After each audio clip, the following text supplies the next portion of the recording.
stone in the shadows creeps, diving deep where the truth sleeps. Whispers echo in the dark. He's chasing the conspiracy spark. Through the lies and twisted tales, he's got the courage never fails. Hidden codes and secret scrolls, Agent Stone is on patrol. Unlock the secrets of the night in the webs of wrong and right. Agent Stone sees through the haze, guided by a tangled maze. Darkened screens and tangled threads decipher every word that's said. He sees beyond the veil of lies with sharp and unfaltering eyes. Underneath the surface teems a world where nothing's as it seems. Brave enough to take the fall, he's the master of it all. Oh, unlock the secrets of the night in the webs of wrong and right. Agent Stone sees through the haze, guided by a tangled maze.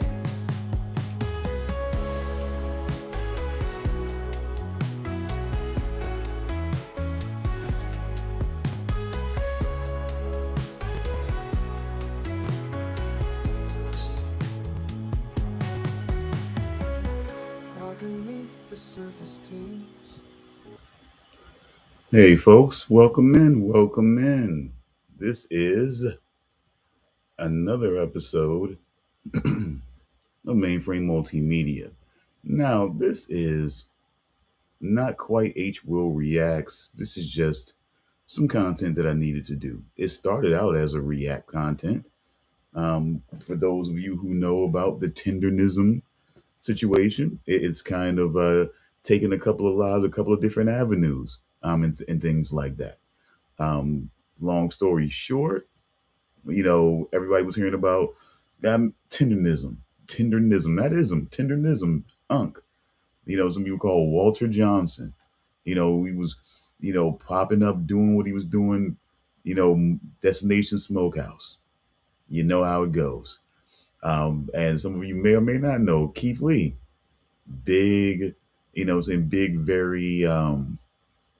very strategic, calculated, very, very efficient critic about the way he does things. Very cool. Came there because, like he said, and that's the one thing that I like, and that's one thing I try to be. And whether you have a high number of followers and views and viewers and things like that, or whether you have a low number, moderate number. I have a low number because my personal social media pages, my personal YouTubes have, they were used and not used. It was in and out because I didn't want to be a YouTuber for a long time at one point.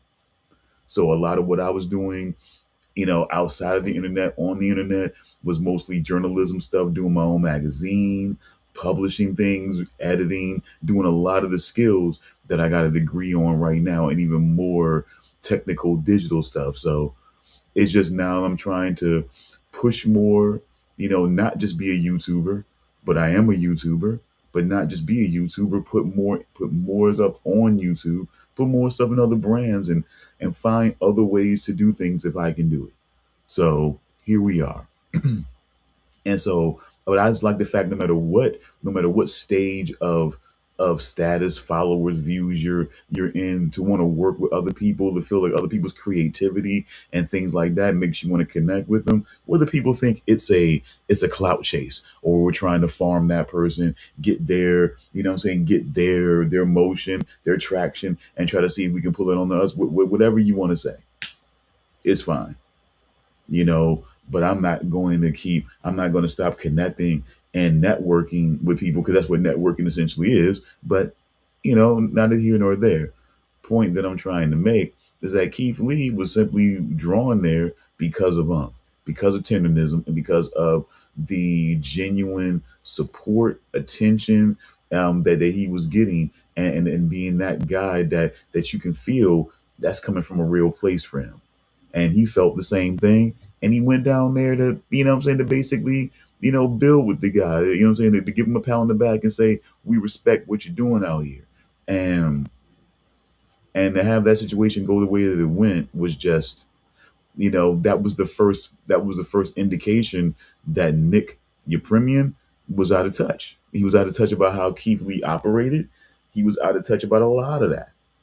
So that's kind of, where we end up, kind of dealing with at that time. So, and then couldn't leave the tip, couldn't leave the $4,000 tip for, for Mr. Johnson, for Unc. And then it became a thing that just rolled on after that, and mistake after mistake after mistake, trying to trademark this man's, what I'm saying, catchphrase, if you, what I'm saying, if you will, catchword or buzzword, and just a bunch of just trashy things like that, pulling him from the camera, having him hold the camera while while he basically does his little social media demonstration. Just a lot. So a lot of that speed run to that, to people just acting like it was ruined. I mean, even a white person, even this white woman who often tries to act like she's not doing anything but just very passionately and fervently, with a very stern tone, speaking about certain things that are just the truth. And the one thing that she was about was that, oh, black people, unless it's racism in its form or or clicks or likes in its form, they're not going to support this man. Not even made him leave. Not even made him, do all the see if you support him, go in there and spend your money with him. And it's just really kind of like, and it's more like, I think in a way it's a little reverse psychology on it. By Oh, well, let me pull myself back. I was about to pull myself out of there, but while I'm still talking a little bit, let's just say, I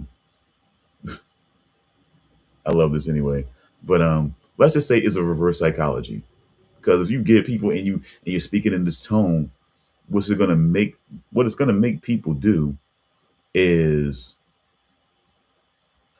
it'll make people want to rebel against what you're trying to sternly tell them to do. They'll rebel against it just to tell you, you're not going to make me do anything. I'm not going to do what you say and whatnot. I'm not going to do what you say, so I'm not going to support him just despite you. It's just, that's crappy, and that doesn't do anything for anybody, and it just helps her win either way it goes.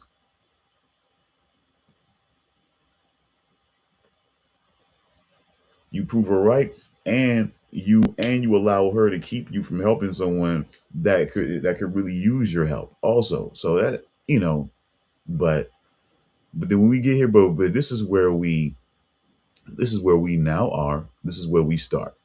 Okay, this is the new beginning point that I'm about to show you, that makes me very happy, and I want to take a moment to recognize, because when I do my when I was in my reactions, which is on my personal page, H will, what I'm saying, excuse me, H will. That's my H will win YouTube channel. That's my personal channel that I do reactions on, and the main point of the reactions are mainly to reach out to people that I respect, to show them a measure of respect.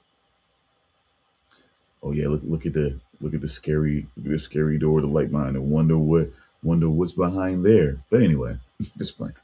But anyway, it's just to show respect to those people like Fawcett Media, like First Amendment Protection Agency, like Lindy Glenn, like Amanda Mariana, like Happy Pancake, like Queen Coke Francis, like Reese Waters, like Antonio Talks, and things like Exo Speaks and things of this nature. So I Abba and Preach. I like to reach out to those people that I respect and do reactions on certain things and sometimes debate certain points because sometimes we're not always going to agree.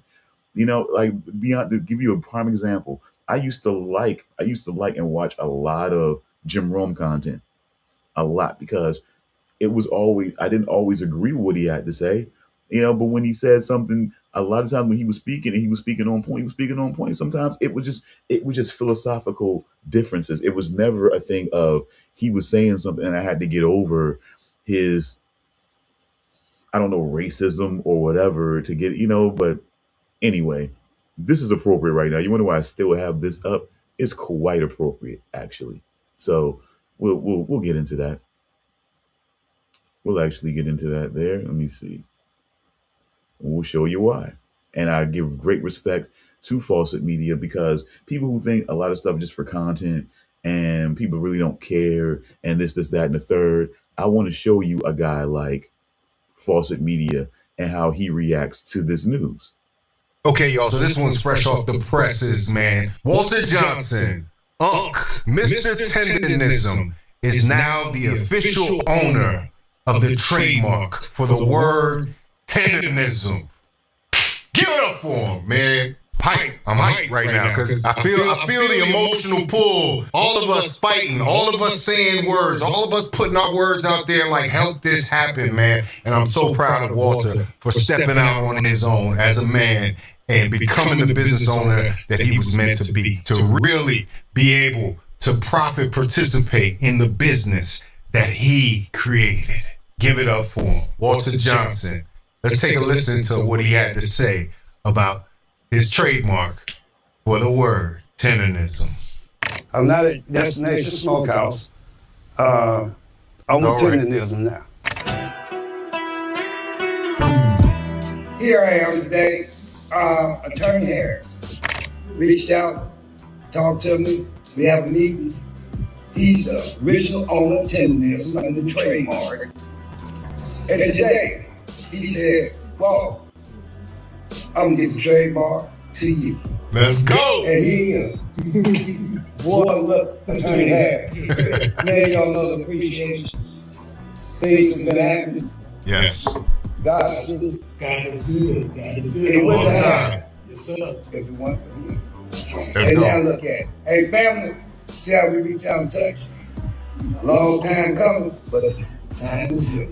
I Yes. just want to thank you all for all that you've done for the community. You have a magnificent inspiration to us. And it is time for our community to work together to do big things economically. And it is an absolute honor to begin the process of transferring the trademark over to you because you Yes. deserve it, you created it, and you created something very, very special for our community. So, and then we're ready to roll. Let's go. Hey, man, look at here. This tendenism, boy.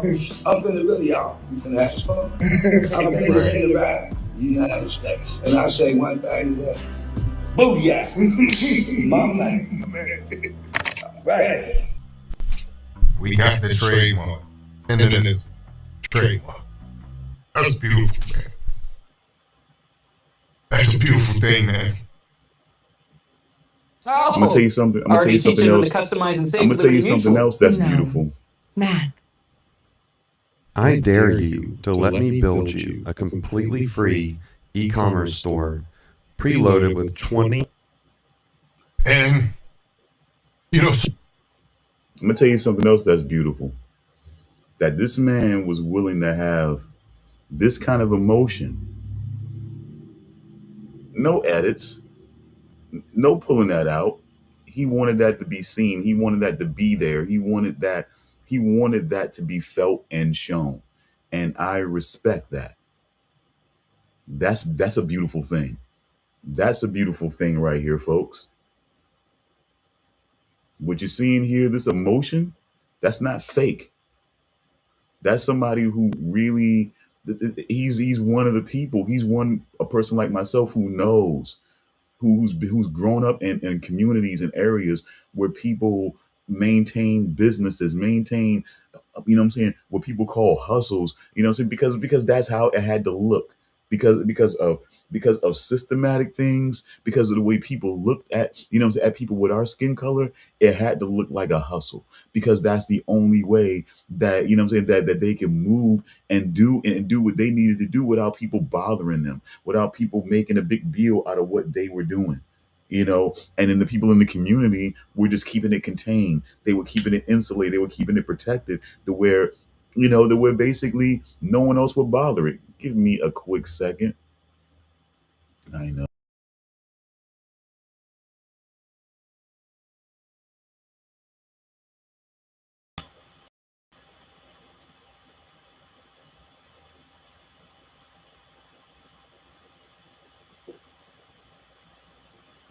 Sorry about that, folks. Just give me a second. We'll get right back to that.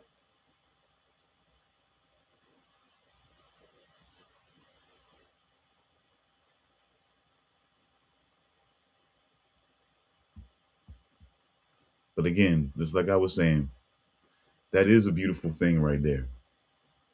I appreciate it. I appreciate the emotion that he is showing right now. That lets you know, man, that the people, that lets me know on a personal level, that the people that I respect, that I hold a admiration for, a respect, what I'm saying, and a love for what they do as far as content, what they contribute, and everything like that on YouTube, what they're doing to make YouTube a great place to be, a great place to get real information, what I'm saying, truth from people who want to bring the truth. Like I said, like Fawcett Media, Abram Preach, Lindy Glenn, Amanda Mariana. I mean, Mayor's World. I mean, there's going to be plenty of more people that I'm going to show you, that I'm going to react to on my personal channel as a respect. It's gonna, and when I go up here, this is about information and trying to piece information together to create a certain story. That's what I do as a journalist, and this is where this particular story begins. So.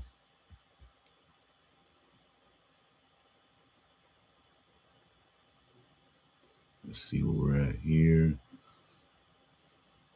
And we're not going to title this one up. We're absolutely fine here. Or maybe we'll do a special H will react here. Let's see.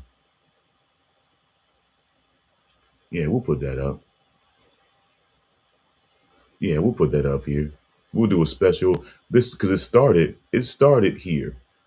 It started with H will react. This is where I was going to start when it came to this tenderism thing, because there was a certain part of it that I really wanted to cover, and that's the part I'm going to save for last. Because first things first, celebration, and get the first part of this first. So this is the first and the great part of this. First of all, getting the trademark. First of all, So often, black creators don't necessarily get what they're supposed to get for their creations. and I apologize for about the lag. They get taken advantage of. They get Premium coming soon. exploited. This is like the ending or the climax of a movie right here, because Walter really brought it home. Stepped out on his own. He made it clear. And people got behind him. You got behind him. And that's why when I saw this story, I knew it was an instant share. There was nothing that we shouldn't get behind.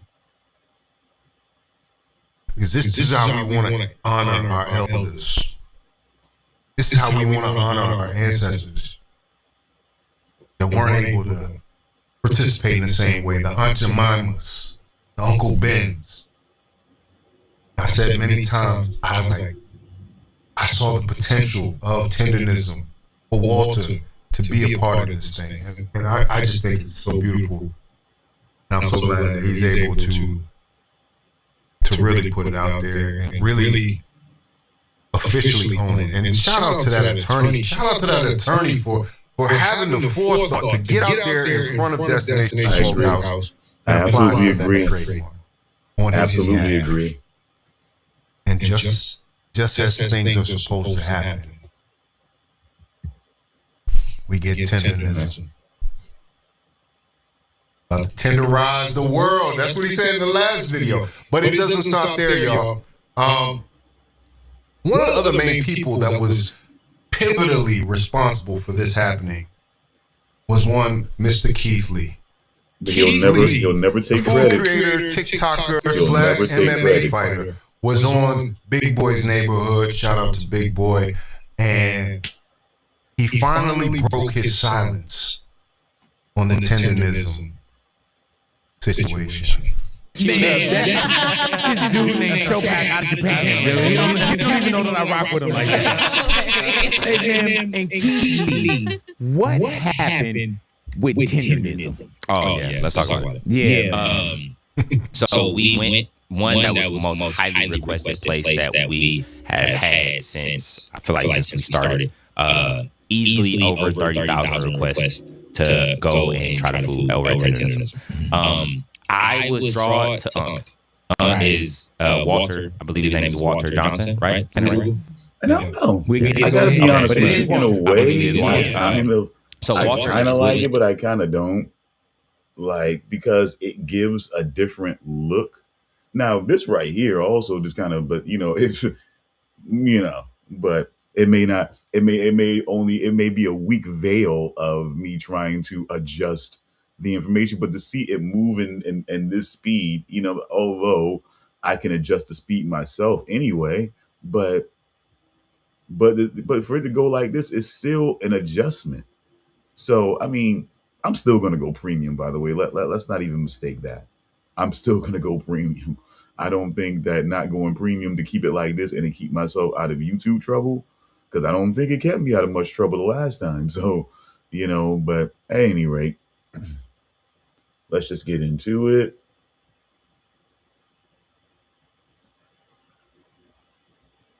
Initially made me want to go because his energy was infectious. And that's his name? Okay. Yeah. His energy to me immediately reminded me of an uncle. Yeah, man. Right. You can't fake that. So it's like we were saying earlier, it's one thing to be able to turn it on, turn it off. But us, we know what it is and what it ain't. He's like that in the dark, in the light, you camera can tell on, camera it ain't off. nothing that he can put on, right? Mm-hmm. So that initially was what made us want to go. And it was something that we had tried, because people don't realize how far that is from damn near anything else, unless you want to specifically go there, or unless you're from there. Dude, we here, and it's far from here. That's where we be in LA. And I'm thinking, if we fly in LA, we gonna be able to get there, and it wouldn't be. It was a 3-hour drive. Yes, sir. Damn. And when we got there, we went. I always have my family go in first to get the customer service experience, because again, it could be different if I go in.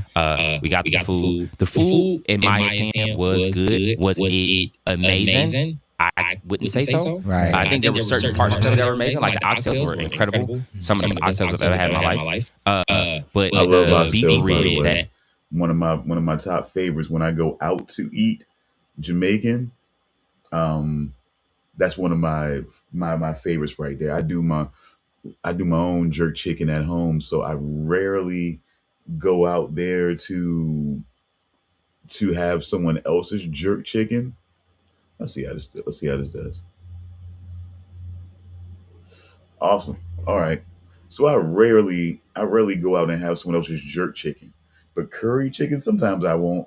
Sometimes, I'll do curry chicken at home, but the main thing, jerk chicken and oxtails, like those are things that, I love, but jerk chicken I'll more do at home, because a lot of people won't do it the way that I like to do it. Only one place that ever, I think that's where I got inspired. It's funny. But yeah, one place that I actually learned to do it was in Jamaica when I went for the honeymoon that I never had and everything like that. So went there and experienced jerk chicken from out there, and the way it was cooked, the skin on it, it was just fantastic. And ever since that point, I wanted jerk chicken. I always wanted jerk chicken that way. Like, it was grilled damn near, like the skin was crisping on it like that. That's how from that point, I could never have it any other way, by the way. But oxtails, when I go out and I eat, and I will go and eat Jamaican from someplace, yeah, it's got to be the oxtails. More times than not, I'm going to try some oxtails, or I may try some curry chicken just to be, or anything like that. But But yeah, definitely love fucking oxtails. And by the way, I'm letting you know, even though there's more footage and there's more updated information, this right here is probably one of the better moments where you could hear from him exactly what his experience was, what his mindset was, and everything like that, and how the part and how he played and what part he truly played. Oh, and by the way, how could I forget when I'm saying all the people that I have a great respect for? Of course, I have a great respect for Deleted Villain. I've definitely got my villain department, T-shirt from the Bay Area, California, which I've said to other people, but I'm starting to say it more online and on YouTube that Virginia, especially downtown Newport News, I would say especially, and maybe even some parts of Hampton if they're willing to admit it, but I can't speak for them. I know where I came from and where I grew up, and where I came from and grew up, a lot of our identity was kind of forged you know, was kind of forged from, West Coast LA, what I'm saying, hood movies, you know, Colors, Boys in the Hood, South Central, Menace to Society, Friday. When we looked at a lot of those movies that came from that side, we started to recognize when we looked at Philadelphia, Boston, New York, New Jersey, a lot of the places that was big in the hip hop space for sure. Even some places in Georgia, but it's like when we looked at the people and how things were in California, we found like, yeah, that more reflected what our lives were like, and we found the identity that we didn't find in a lot of those other movies and a lot of those other hood movies that came before them or around that time. It was cool. It was almost like for us, like watching Beat Street and watching other things. It was cool to see what New York was like around that time when hip hop was coming up. That's how we looked at it, because we never looked at New York or anything like that being like the leader in the situation. See, and by the way, all this ties in. By the way, when I'm especially when I'm talking about West Coast and everything like that, but it still all ties in to even this story right here. That's I don't know.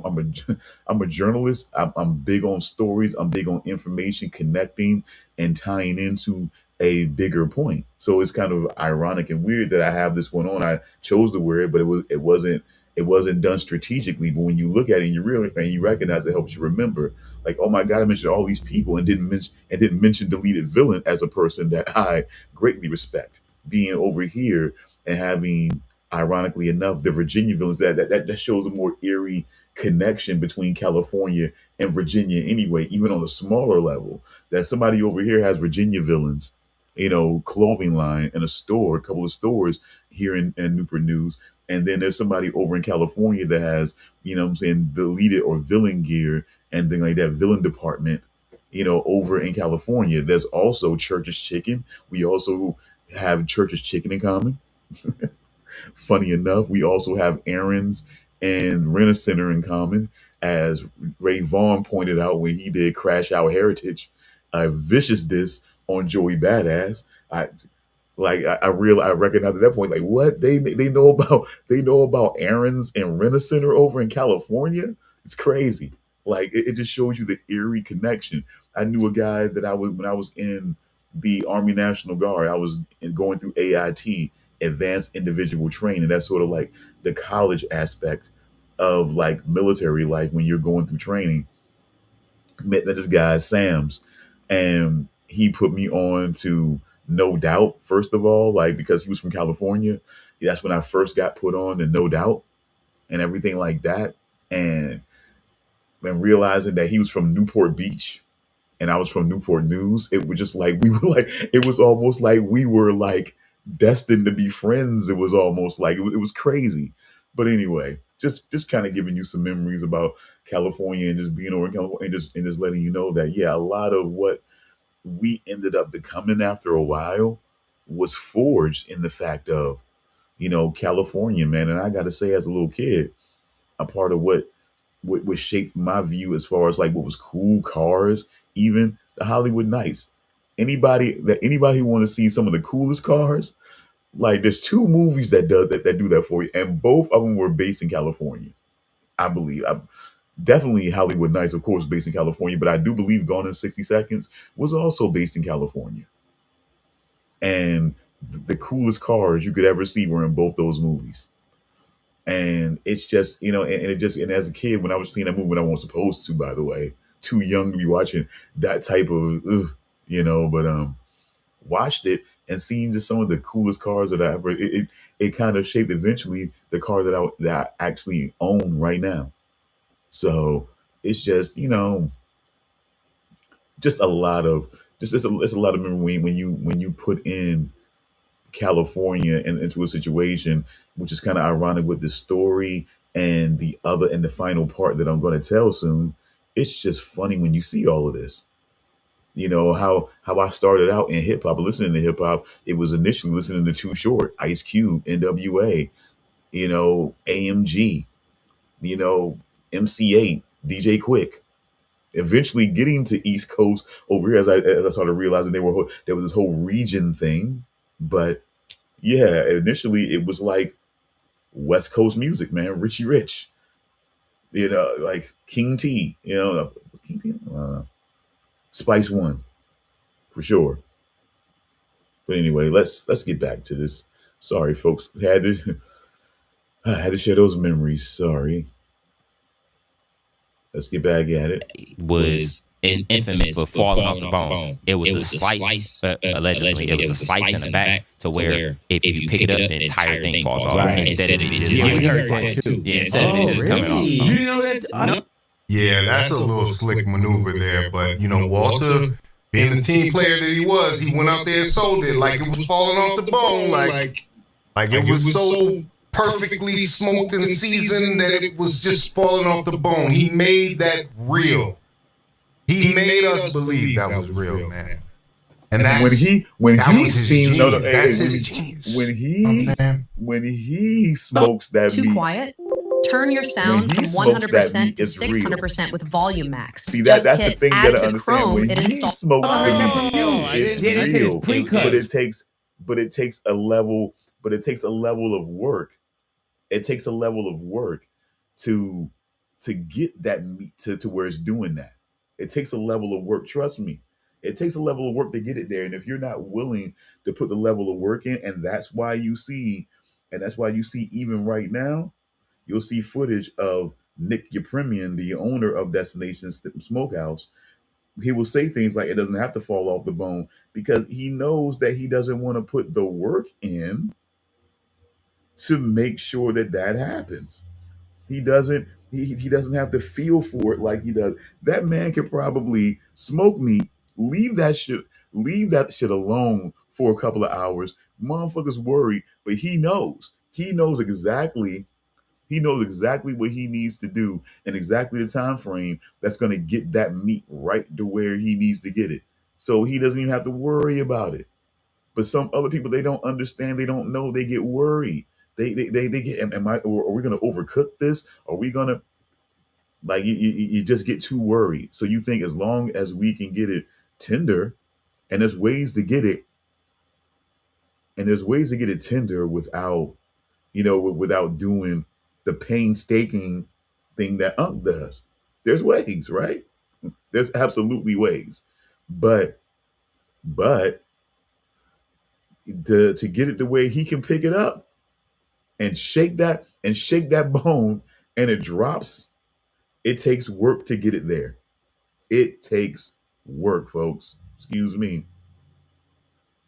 It takes work. And if you're not willing to put in the work, then yeah, you're gonna find yourself at that particular position where you're gonna try to counteract, you're gonna try to counter debate what that man was pushing the whole time, because because you can't do it. You don't have the feel for it. Your people don't have the feel for it. They don't have the ability to be able to smoke that meat, to leave it alone and know I can come back at this point in time and it'll be straight. It'll be tender. It'll be juicy. It'll be everything. You got to have a feel for it. It takes a lot of work. That man said he traveled all over learning different spices, different techniques, and everything like that, and found and found and melded it into a way that worked for him. You got to respect that. You got to respect that. It takes work. Trust me. So when he wasn't cooking it, they had to do what they had to do to pass it along. I thought I got that from Cocktails you. were as tender as he said. You got me at your tenderness. So I thought for sure that you knew. Oh, okay. I thought I got that from you. We went, we had the food. Right after we got done eating, I attempted to go in and have a conversation with him. Again, we don't call beforehand. We don't set up meetings. We don't set up no times because the same experience that everybody else gets, I want the same experience. So when we went in, I just wanted to have a conversation with him, which I understand everybody gets busy. Schedules are different, right? So we went in. His security said he is in the podcast and he is not available. So I said, okay, is there a way that we could just leave him a tip? The plan. Now, this is great because right here, folks, the interview or podcast, as it were, that he was conducting, ironically enough, it is the subject of the second part of this story that I'm going to tell. Oddly enough, oddly and ironically enough, is the subject of the second part of this story about tenderism and this whole evolution and the thought process about us as Black people, how other people think about us and how our own people think about us. I mean, this is a bittersweet situation, but this is life, folks. Life is complex like that. It really is. Life is complex like that. You have happy moments and you have sometimes some very complicated moments within those happy moments. And people don't want to. And then when people realize, and it's also ego that plays into it, when people don't want to realize that they're wrong and take the accountability for being wrong, they don't and maybe retract and walk it back. But see, that's the responsibility that someone like myself as a journalist would uphold. If I'm wrong on something, I can come on here, on air, on, you know what I'm saying, in front of anyone's camera, in front of anyone in real life and say, hey, yeah, I was wrong on that. Once upon a time, I was wrong on the Beastie Boys. I thought that they were going to be just white punk rock boys that were going to make fun of hip hop and make a bunch of money while making fun of hip hop. And I was wrong about them. You know, I was wrong. They weren't going to be those guys. I thought Eminem, and when I saw my name is, I thought, okay, I don't know how long this guy's going to last. You know, I was kind of wondering about, is this how he's going to rap? This kind of, you know, whatever. I had no idea. You know, see, and I had no idea that he was kind of doing that for the other people. You know, yeah, it's kind of fun. You know what I'm saying? But never would I have any idea that he would be the contributor that he was. I mean, look, Eminem, quiet as it's kept, hot take. Eminem was the watchdog for whack white rappers. He would go after anybody. Like all the motherfuckers, Limp Bizkit. He had issue with Limp Bizkit at one point. Guy used to be in Limp Bizkit or have House of Pain that went to Limp Bizkit. You know, he had issue with House of Pain before. Vanilla Ice, Marky Mark. Like if he feels like you are falsehood in any way as a white person trying to be in the hip hop space, he will go after you. MGK, like the only person he never had an issue with, guess, wait for it, Mac Miller. No one's surprised. No, I'm pretty sure that anybody who will watch this video and hear me say the only white rapper that Eminem never had an issue with was Mac Miller, no one would be surprised. No one would have an issue with Mac Miller. Mac Miller worked too hard and showed too much respect. You know what I'm saying, for the culture, man. Too much respect. To the point where, I mean, man, Schoolboy Q shed tears for bruh. That lets you know what's up. He shed tears for bruh, man. That's how cool he knew that man's soul was on the inside, bro. He shed tears for bruh. And I respect the fuck out of that. I respect the fuck out of that.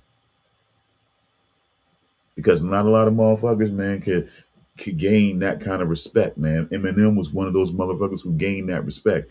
But regardless, and I'm gonna do a whole thing on MC Search, because there seems to be some controversy on MC Search, and I'm just not sure why. But I want to know, because man, he had third base. You know what I'm saying? That man was a contributor. Nas, he was a part of helping Nas get on, man. I mean, like, bro, come the fuck on. Like, we wouldn't have had Nas. We might, you know what I'm saying? We might have had Nas eventually, but I mean, come on, man.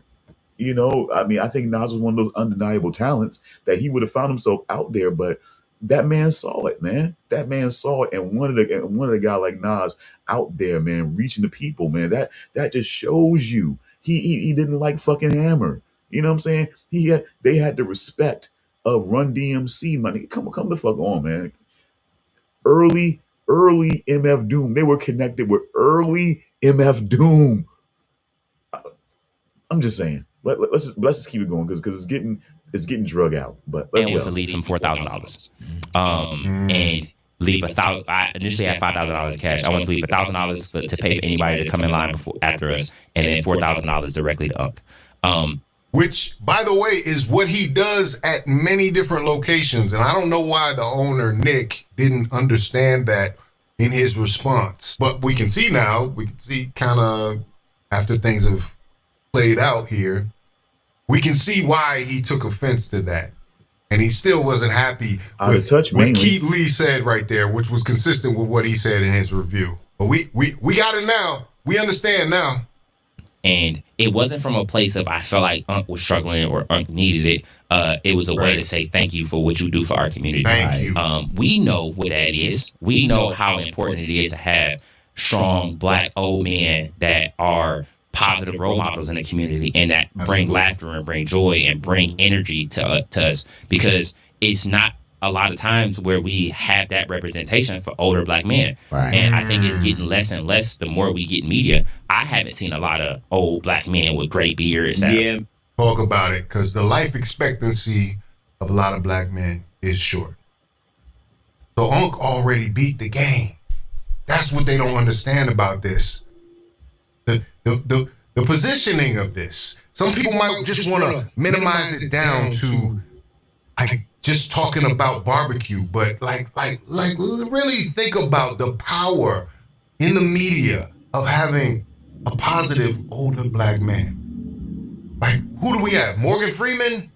Like, you know, like, it's very rare that you get to see that. And you know, that man stays alive, because goddamn, man, he's like the living embodiment. We're not talking about the elites or the politicians or anybody. Eventually, of course, they're ancient, get there. But we're talking about somebody from the community.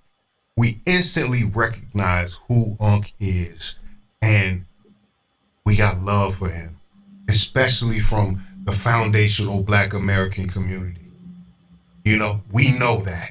That is part of our legacy in this country.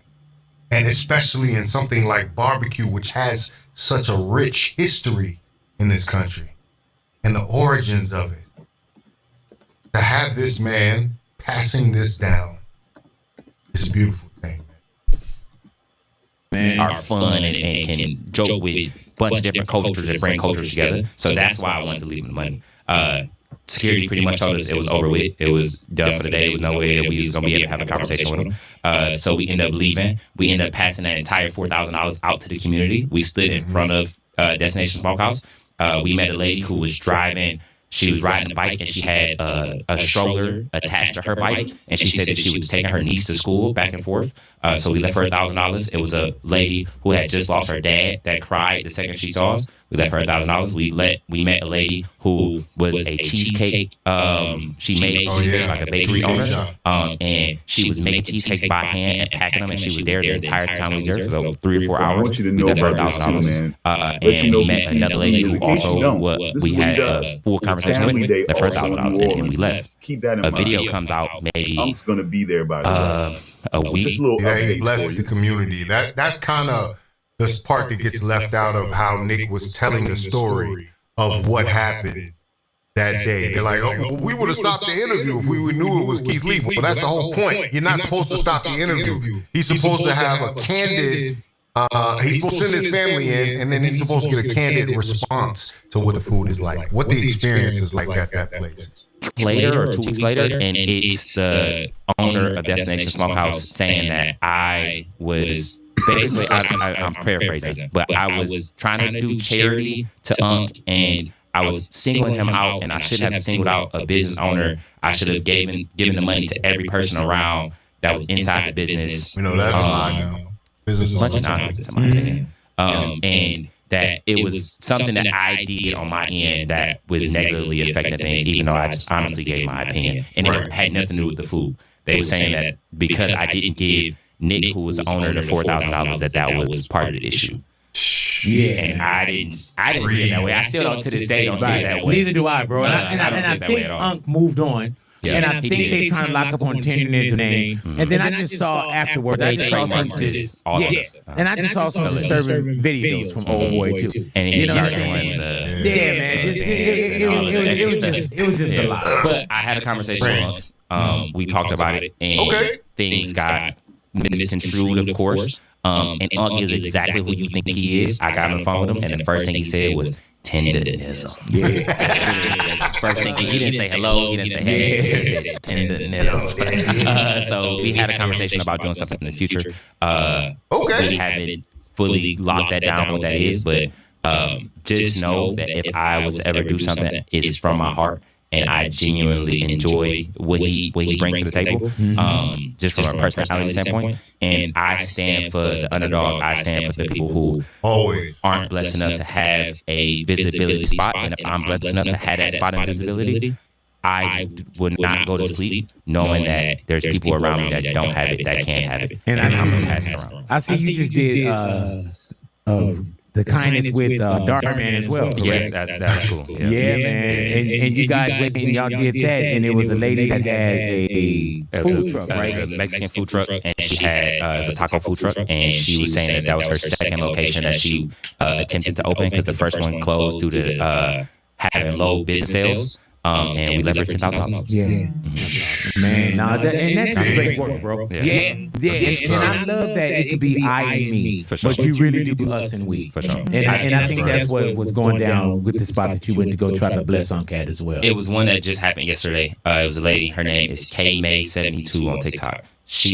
We've been following each other since 2021. She's one of the sweetest women I've ever seen on social media. She's a grandma, black lady from California. And she commented on one of my videos about Family Day, the festival that we're doing on May 16th. And she said, I would love to meet you guys in person. And I made a video yesterday and said, not only are we going to fly her out so she can come to Family Day and put her up at VIP and let her enjoy the experience, but also she was on social media for 4 years and she only had, I think she gained 6,000 followers. As of today, I posted that video yesterday at like 9 p.m. As of today, I think she's at 160,000. Damn, after sitting down, just a little bit over 12 hours, half a day, if that. I think she gained like 130,000 followers. So now she can make money off of that platform. She can continue doing this, which she loves to do, which is just going to grocery store hauls with her grandson. And again, if I'm blessed enough to have that, I don't feel right without passing around. And I think that you're the right person. That's great, man. You know, just like when we came on here and shared the GoFundMe. GoFundMe was struggling. It seemed like it was about $1,000 to like $1,500 or something. And by the time we were done with our tenderism run here after post Destination Smokehouse. That thing's at like 55,000. That's amazing. That is amazing. Give it up for y'all, man. Give it up for y'all getting behind this, man. And that's what I'm saying. That's what this is about, man, low key. I really love the fact that we're able to have platforms to be able to do things like this, man. It really warms my heart, man. A little callback real quick, folks. I think one of my inspirations of why I do this, see, when you do stuff and you do it for YouTube mainly, and you're not on Kick, you're not on Twitch or anything like that, so you're not really doing it for the live chatters. You see that's the difference between being on YouTube and being on other platforms like that. Because when you go into Twitch or Kick, you're going into mainly like a lot of kids being up there, gamer platforms, things like that. So you're kind of jumping in and trying to be the loudest person in the room because there's a lot of loud and activity going on and different things popping at you. So, you know, you're trying to be the loudest in that room, and you're trying to see if you can basically gather people that are just online and just doing a bunch of stuff to what you're doing over there, kind of get them looking and maybe subscribing, maybe seeing if they can be a part, if they want to be a part of blowing you up, possibly getting a subscriber count up, and they see it's possible, and they just do that. You know, I mean, it's a lot of different ways to go at it. I do live streams because I've been doing like panels and different things for so long that I don't have to sit here and like, when I think about what I want to say, oh, I messed it up. Now I got to go and redo it, jump cuts, but I know about all the editings pre and post. I learned all of that. That's where I got my degree for. So I definitely understand, you know, when you have to do something and you read from a script. But the trouble is when you're reading from that script and it's like you're preparing it, but it's not something that's coming from you. I've had to do that. And then when I go on to YouTube and I start to read from it, trying to, you know, either take your time to memorize it. It's like, see, that's the whole thing.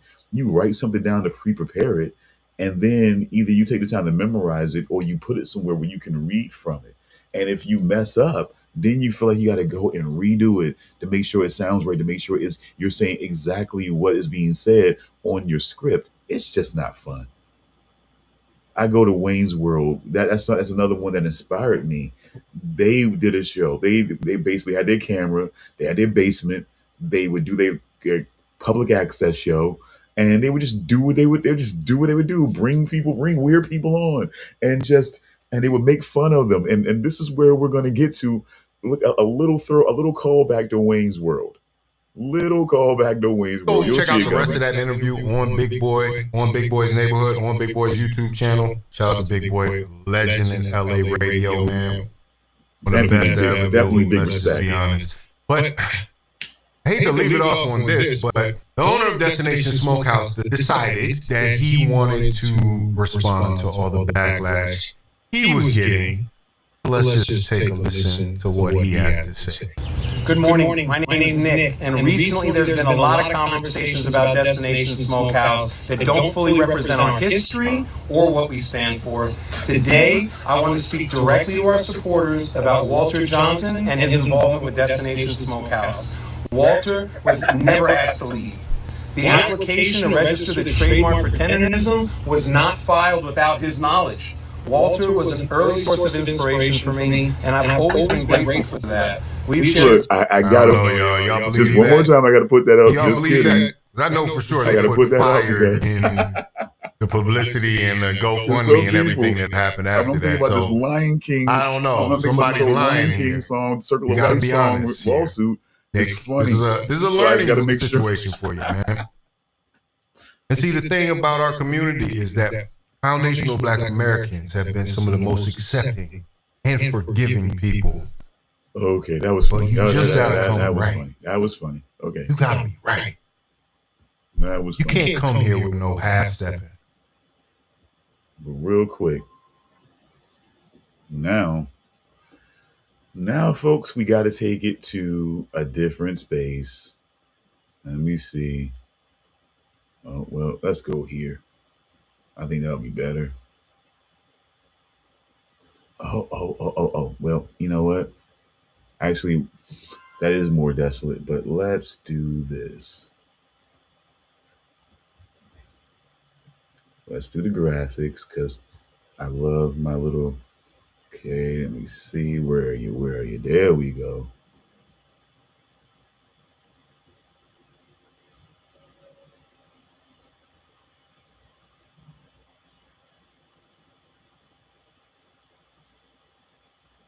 Is it up here? Let me see.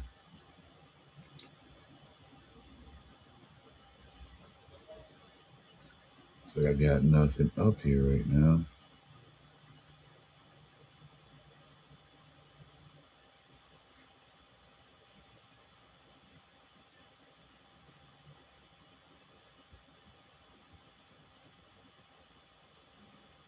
Ugh, it's not showing.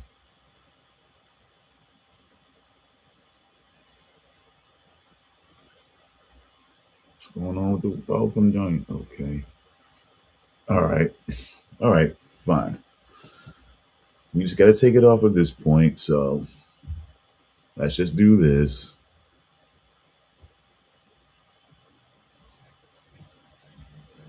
So as we take it off of this particular part here, and we kind of have to bring down the celebration because we kind of got to start somewhere real quick. We kind of got to start here.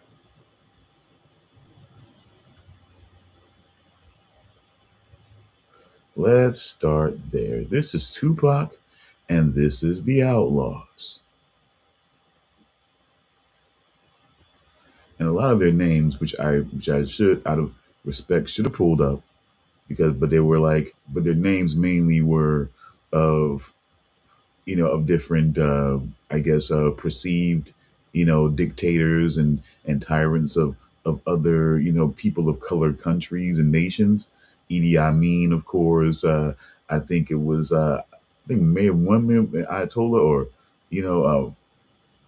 but yeah, Hussein, fatal, I believe. But at any rate, a lot of these, along with Tupac being killed, several members of the Outlaws were also executed as well.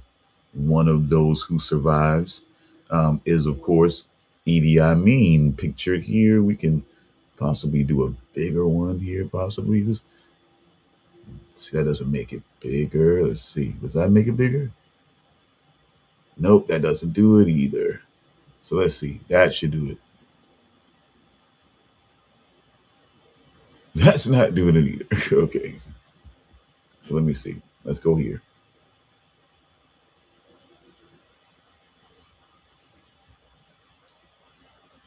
Okay. Let's get it back.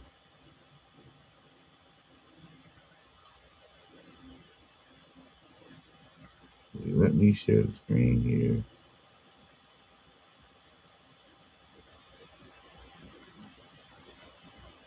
Okay, no.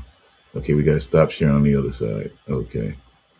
Apologies. Still working through. Still working through, folks. So did we stop sharing on that side? Cool. So now we can share on this side. Cool.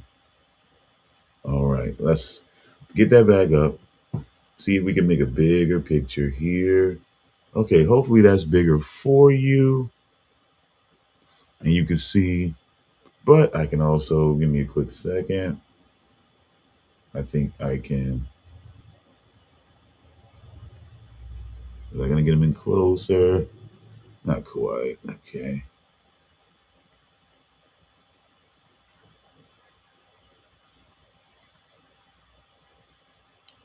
All right, there we go. So we have the several members. And like I said, we have Idi Amin right here. And Idi Amin was the actual interviewer, podcaster, YouTuber that was interviewing Unc Walter Johnson at the time that this whole thing with Keith Lee had actually happened, where he was trying to give him the money and everything like that. Where he was trying to give him the money and they were trying to make a big issue out of it and everything like that. So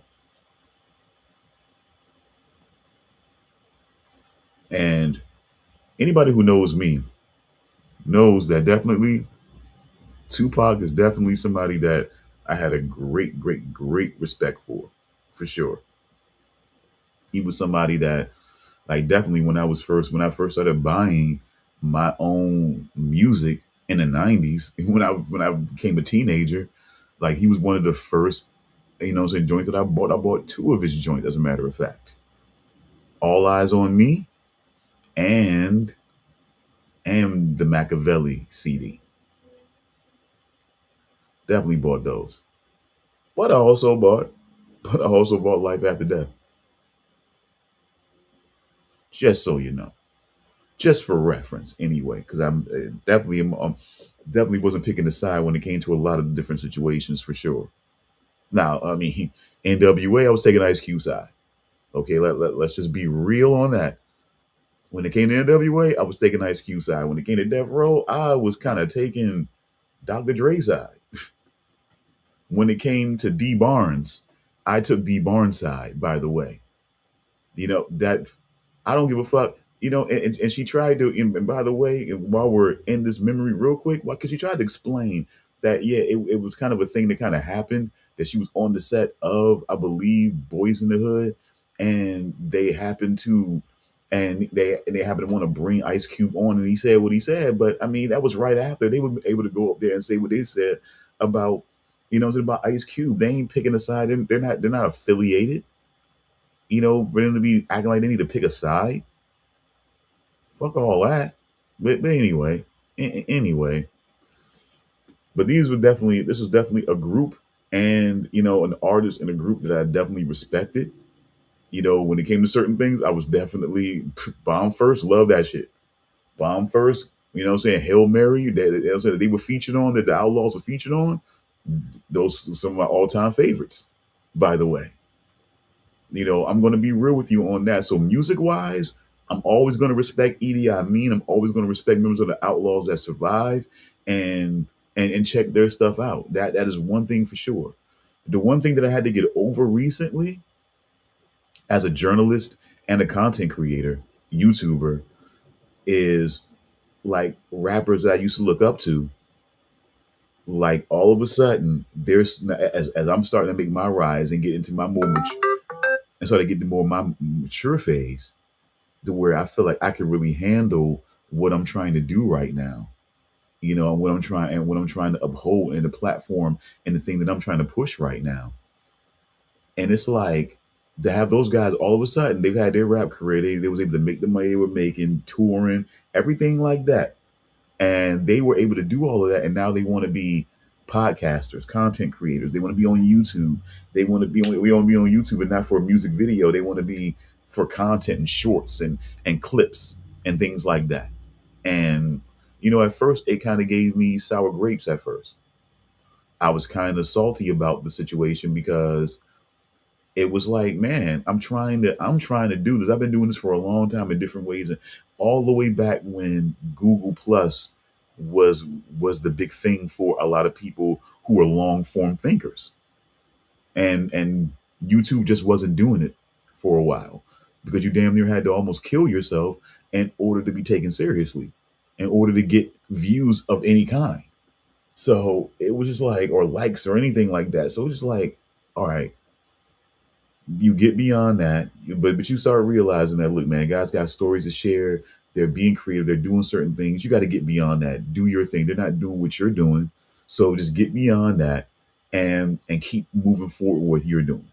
That being said, I just got to say, as a journalist and a content creator, I found out that, it was Edie Amin actually. And I actually went to see on his page, and he's got his own page. He does podcasts, interviews, and things like that. And I heard what he had to say about this whole situation with Walt, Unc, Mr. Tendenism, Destination Smokehouse, and this whole thing. And I was honestly, when I think about Tupac, when I think about the Outlaws, I was very disappointed by what I heard him say. It was very, very disappointing. And it gave me, and when I looked at his content overall, and if you want to, we can do this. I'm going to stop sharing here because this is where the journalism part comes in. So we want to do this, and I'm going to go ahead and I'm going to share this next screen, and I'm going to take you guys with me on this journey. This right here. I could have had it already queued up, but I'm going to take you on this journey with me. So what does that mean exactly in this? What does that mean? Okay, here we go. I'm going to show you exactly what this means. Okay. So we're going, as you're watching me, we're going to EDI Mean TV. Okay. Here's the first thing we got to look at when we look at EDI Mean TV and his videos and everything like that. So now let me be honest with you, as a person who's now trying to regrow, rebrand, revamp my channels. Yes, I would definitely like 2,000, you know what I'm saying, 2,000, 3,000, views and things like that. I would personally, but as I get bigger, as I get more recognition, I would definitely say I would like more. But you realize that when you're looking, if you're looking like I'm looking, you'll start to see that it's that what are the buzzwords when you look at that Tupac. So you may have Rosenberg up here and they're speaking and he'll be featuring them. He's got Money B up here, so so you definitely see where the spikes happen. You definitely see where the spikes happen and where they dip, where you have DMX, Corrupt being mentioned. You got certain things, and then you see where the dips happen. So you see the content where it gets more people to tune in and get more interested. It's where basically the how can I put this? Is where basically anything else that goes outside of his past and his legacy, it really doesn't click in. So that's one thing. But here we are. So let's go. Let's go here. Gardeners. We are farmers. Why not just go and here we He finally have. aspires to. Okay. And if it's not, it doesn't get served. And that's on the strength of Walt. So Walt is definitely in a position of power. He is not a slave. And for those of you who would use this terminology, especially black people, who would use this terminology to describe this man without having any real knowledge. None of you have went down there to actually visit Destination Smokehouse. None of you have sat and spoke with Walt in any length. None of you know what you're talking about, quite frankly. You are assuming something. And we all know what happens when you assume. You make an ass out of yourself. And that's what a lot of you do. Interesting. You want to speak about ownership. Now let's get into ownership. Let's get into it. Let's take sports, for example, and particularly basketball. Most, if not all of the players who play in the NBA or have played for an NBA team do not have ownership in this team. Yet they make millions and millions of dollars. Folks, see, this is where we concern. This is where the concern starts, folks. This is where I make my claim and I say, this is why this guy shouldn't be doing what he's doing now. This is why when his story is about Tupac and the Outlaws and what he can say about this and that, because he knows these guys dry up, what will he have? Because this right here, you're a podcaster. You're doing research. This is what your team allows you to go on air and say. It's amazing. It's amazing. It's amazing that we're in 2020. I believe this. I believe it was still in the year when he made this. If I gotta go back and look at it, but we're in 2026, and we still have someone saying that a basketball player doesn't own the team, but he still makes millions of dollars. But LeBron James owns a school for kids to go to. Ownership. Okay? There are certain other people that have businesses. Ownership.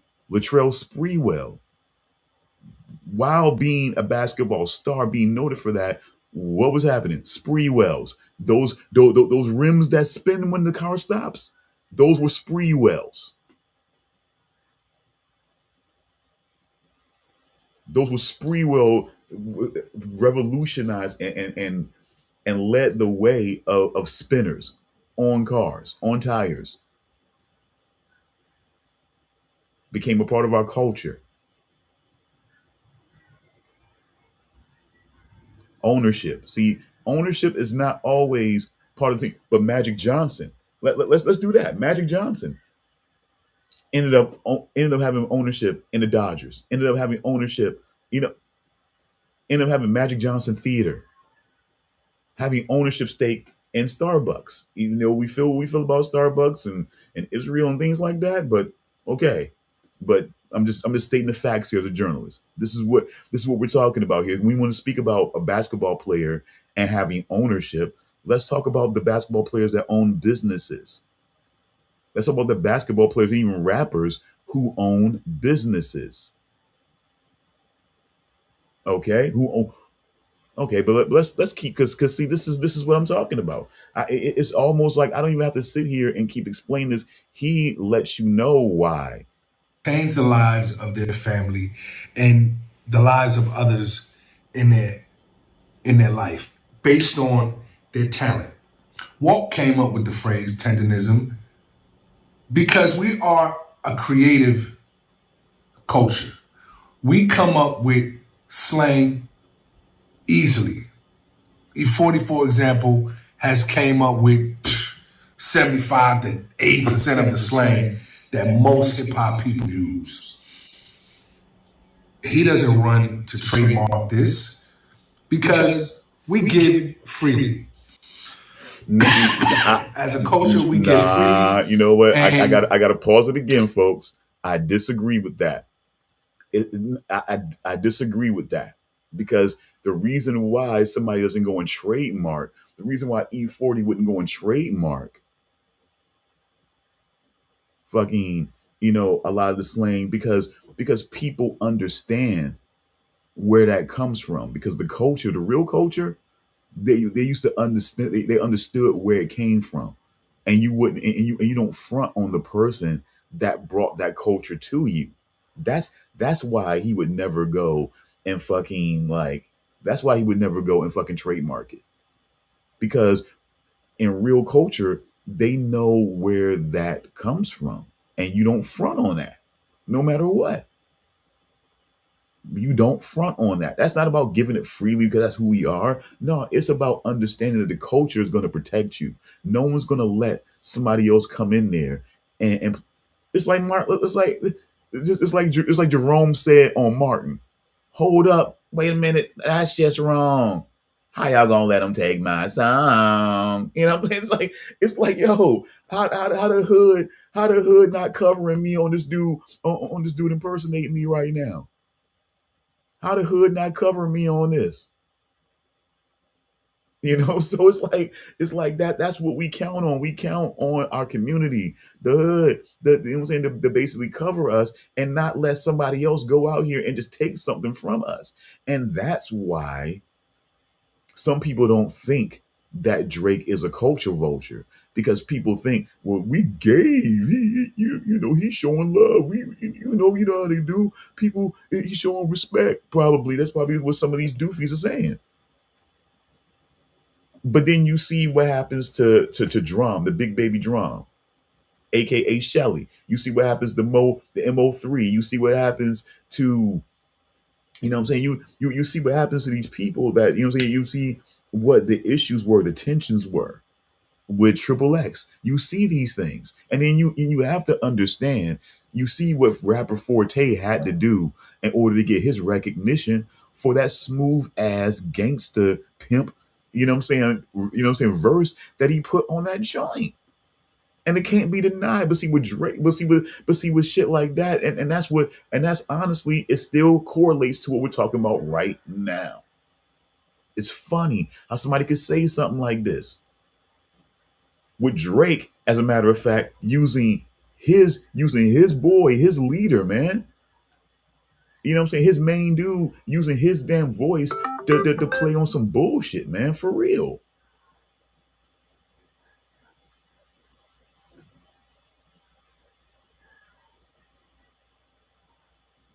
So what are we talking about here? It's crazy. So, it's just, I'm just saying, it's like, it's funny how we look at these things and we don't understand how everything, it's like I tell my kids, I used to tell my kids all the time, when I tell you something connecting to one particular topic or subject or incident, like, you should be able to take that and use that to basically as a basis for other situations you may run into. Don't look at it as just this particular thing, and then when something else comes along, it may be the way you can use that same system, that same formula to kind of navigate your way through. You don't do it. You got to understand it's weird how people just don't get how these things look and what form it takes, and how people don't respect those people. If Rapping Forte has got to fucking say something, because bros ain't trying to hit them off with a little percentage or nothing, to say, man, respect, man. I'm using your whole joint, only changing the names. I'm doing a depiction. I'm just changing the names, bro. I'm doing all that, and I can't do that for you.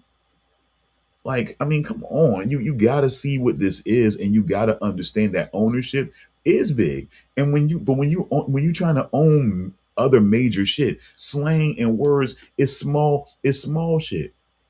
But when that can mean a lot to someone like Unc, where that tenderism is really blowing up, oh yeah, it's not valuable to him. They give freely, but for some reason, it was valuable to Diamond Smokehouse, the parent company of Destination Smokehouse. It was valuable to them. Tenderism was valuable enough to them when they thought about merch, T-shirts, hoodies, hats, probably all types of other things with tenderism on it. Probably even like mitts, aprons, things like that with tenderism on it. They knew it was valuable to them somehow, but somehow we give it freely. But it's valuable. But for some reason, it was valuable to Nick. It was valuable to the parent company. It was valuable to that corporation. It's kind of funny. It's kind of funny what was valuable to some don't seem to be. They try to play like it's not valuable to somebody else. It's weird. But let's just keep it going. We're just creative in that way. And Walter's no different. At 70-something years old, this man has more energy than a lot of you people in your 30s and 40s and even 20s. Wow. He can't sit still. He has so much positive energy that he just gives freely to people.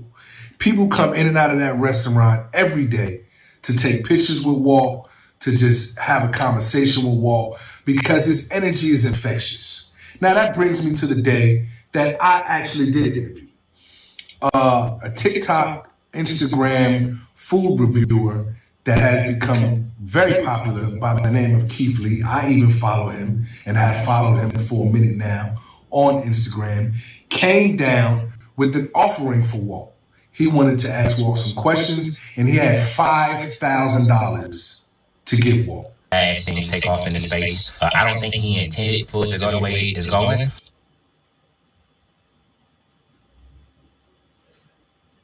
Okay, 5,000 plus 1,000. Okay.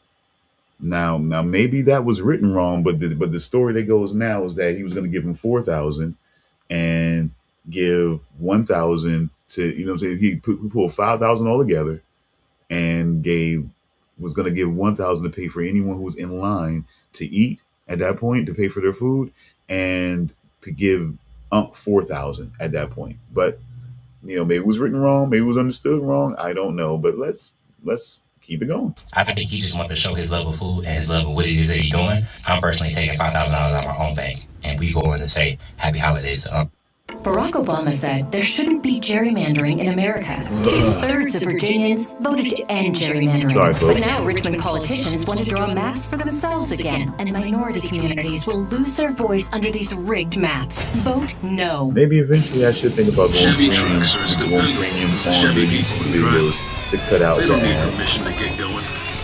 So, update. We cannot get the Unk. Security said it was over with for the day. They said he was filming something. I believe he was filming a podcast. We had $5,000 in cash, or $4,000 in cash that we was going to give him a hand. They didn't take it. Unfortunately, at that time, Walt was sitting with yours truly doing my podcast, The Outlaw Show. And so security told Keith he would have to wait. Walt was doing an interview. Let's be clear. Walt wasn't being apprehended or stopped or, prevented from meeting with Keith Lee. They were showing me the respect and the courtesy that I deserve to continue with the interview.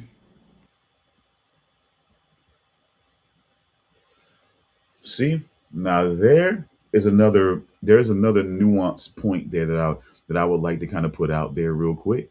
That basically you see the respect that he deserved in that moment. Like, see, that's where when you're a content creator or someone that really,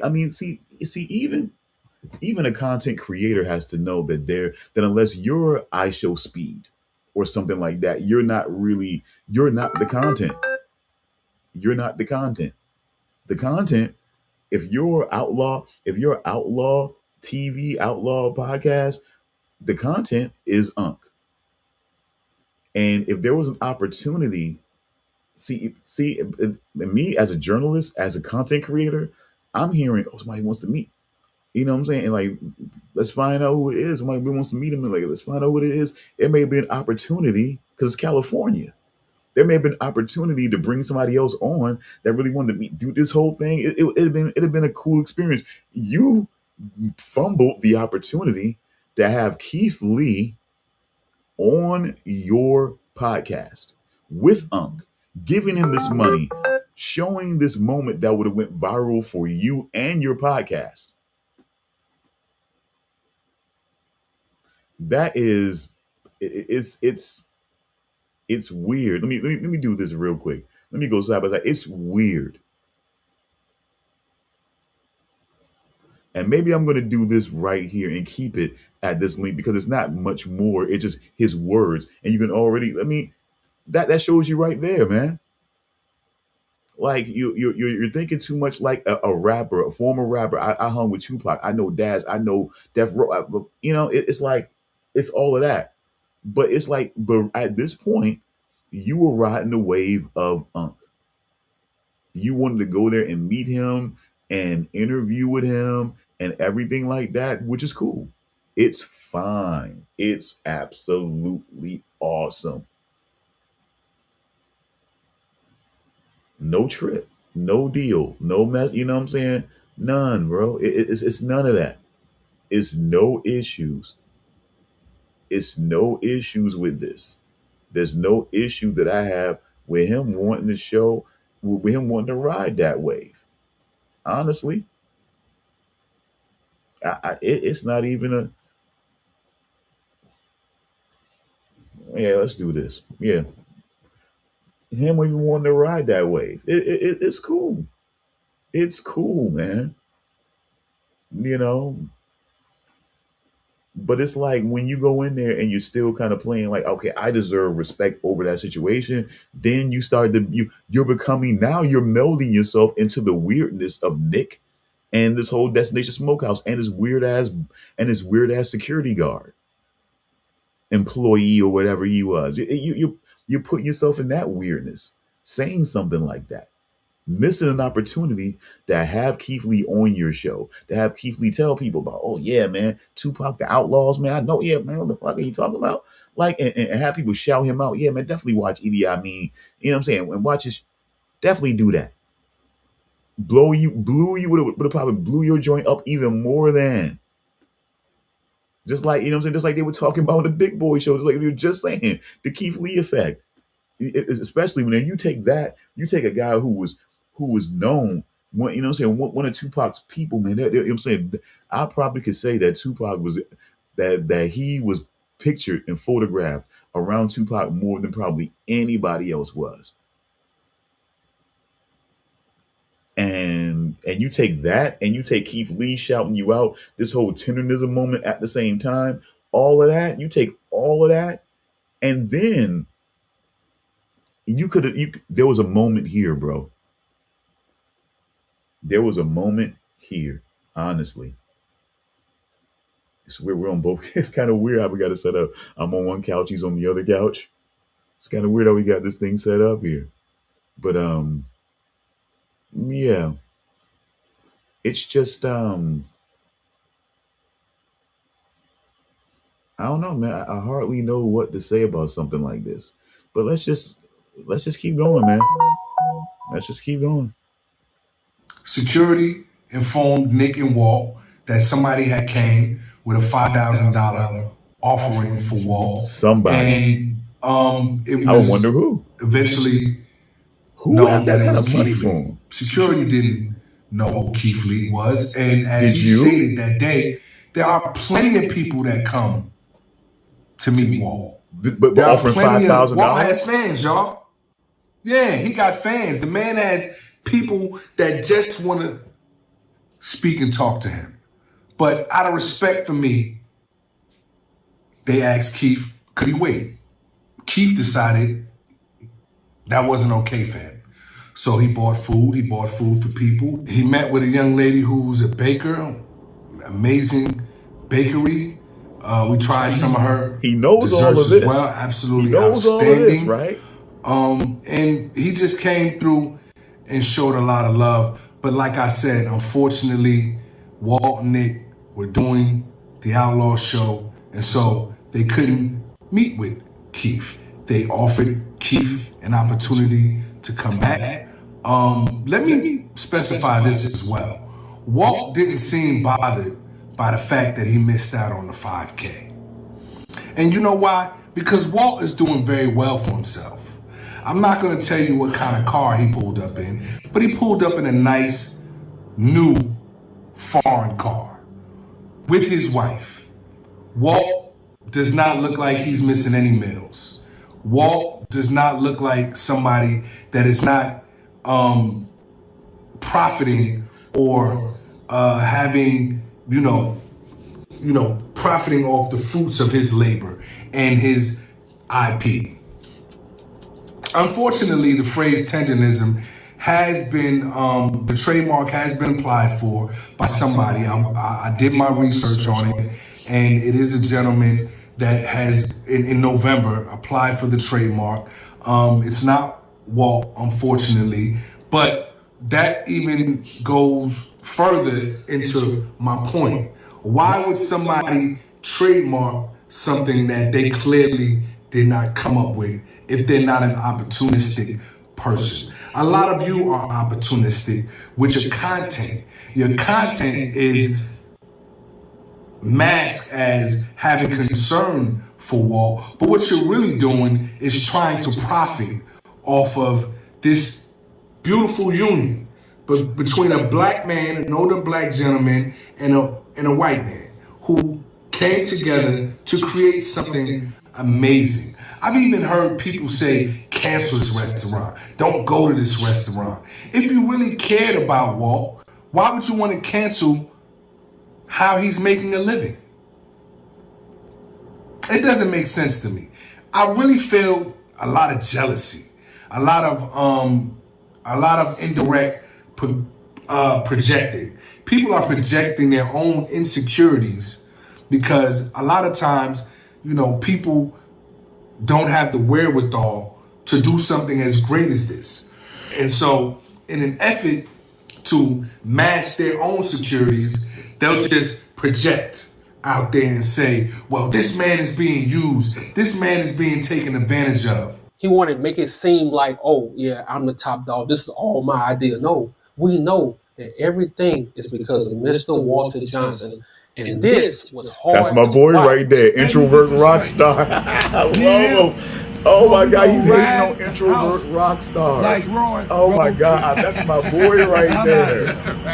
Hey, That's listen, my this is all boy it's about. right there. It's not just about love. That's how crazy. That's how That's people what I'm talking get about kind right of here. confused with what's going on here. So This is lame. about both of He's us hating knowing on that my this boy, situation that we're right both now. in now is I bigger than really we respect ever you, expected. Rockstar, We know what it man. I means. It's really more do. about food. I It's a really social do. thing now. And we're just doing the best I we watch a lot can of to his provide stuff, the man. greatest That man is experience always inside. going to At the call same out time, the opening up bullshit people's minds to what it that's could out really here, be. especially when it comes to Because no racism, one man. expected a young gentleman like him from the South would work with some city slicker from New York doing barbecue together. It was never a plan, but it's been a lot of fun.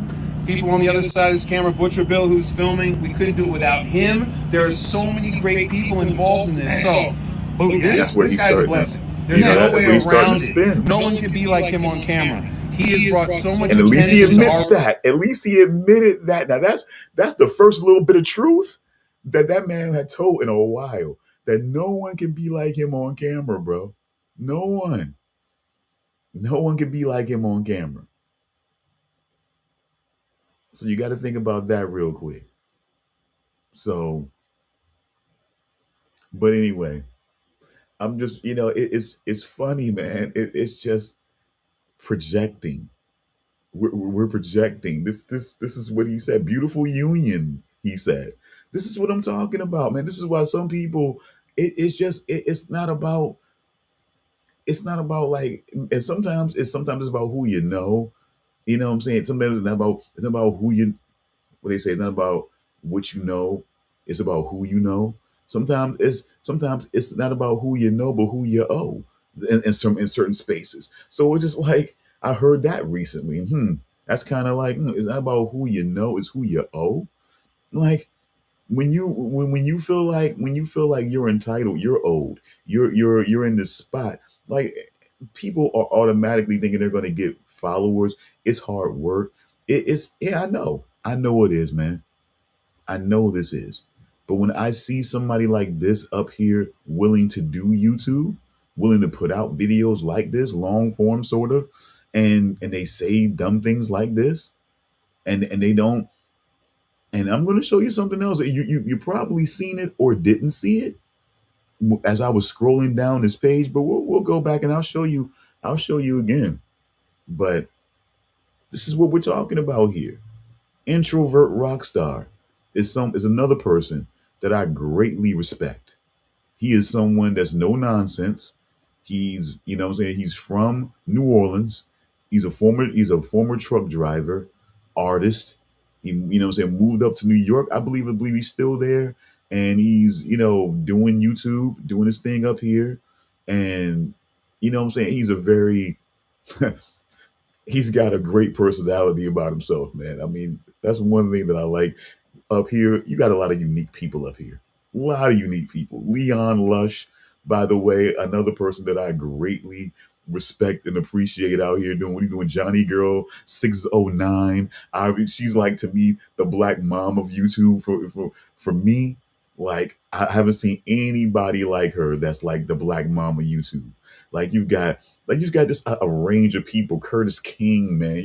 You just go all around and you'll find some people that are just great, genuine, unique people that just do great content. And yes, if there's money to be made, why not make it, man? Like it's a shame they always try to put on us as black people like we can't want to do anything, what I'm saying, in this damn world, what I'm saying, unless we're getting paid and nobody else wants to. Everybody else does it for the love, man. That's bullshit. But anyway, I don't want this thing to run too much longer, but I am enjoying myself. Let's just keep going. Restaurant. What am I supposed to do? You want me to get in there and bore you to death? But every once in a while, I can play the straight man and explain it. Hey, look, we better cut this short. Oh, no. Hey, look at him. This destination won the nation. And let me tell you something all the time. to the southern part. Booyah! Abraham Lincoln united a nation that was deeply divided. He gave his life as a martyr for the cause of peace. Every hero's journey begins with a blank page, yet their achievements have echoed through time. The stories of these individuals remind us that folks, do we greatness often do starts we with really the gotta courage do to this? And you know something is. I guess we gotta do this. Again, folks, I'm gonna be clear. It's funny. Maybe I'll go premium, but I don't know. Sometimes these ads, these commercials, as if you will, are interesting. Like that one. Okay. I'm gonna say this, folks. The Emancipation Proclamation. Okay. It simply it's and it's sort of weird. It kind of parallels the penny. Because people think the penny is gonna be erased. Really? Because did they say that they're going to devalue, demonetize all pennies? No, they're not making any more new pennies. So the ones you have are the ones you have. The ones that are in circulation are the ones that are in circulation, period. That's just how that's gonna work. Okay. So there you have that. And so like it's almost like the Emancipation Proclamation. They didn't say all those people are now free people. You need to let them go. Every single black person that was brought into this country and were owned, that was the only way it could have been done, to where it would have been a finality to it more than anything. There would be no if Abraham, put it to you like this hot take, if Abraham Lincoln truly freed the slaves, there would be no 12 years a slave never would have happened. Put it that way.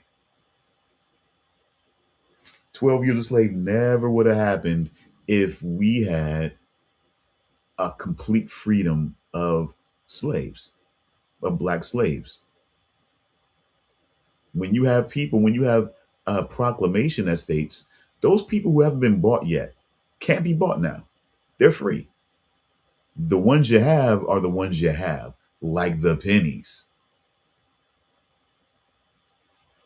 So, oh yeah, I'm experimenting with a couple things here because I'm having fun with this one. So I'm experimenting with also doing audio only programs or podcasts, as it were, because they wanted the podcast thing is distinguishing from radio. We're not a radio station necessarily, but we're still broadcasting in a way. So are we? Or we don't play. We're not licensed to play music and things like that. So we're not exactly a radio station.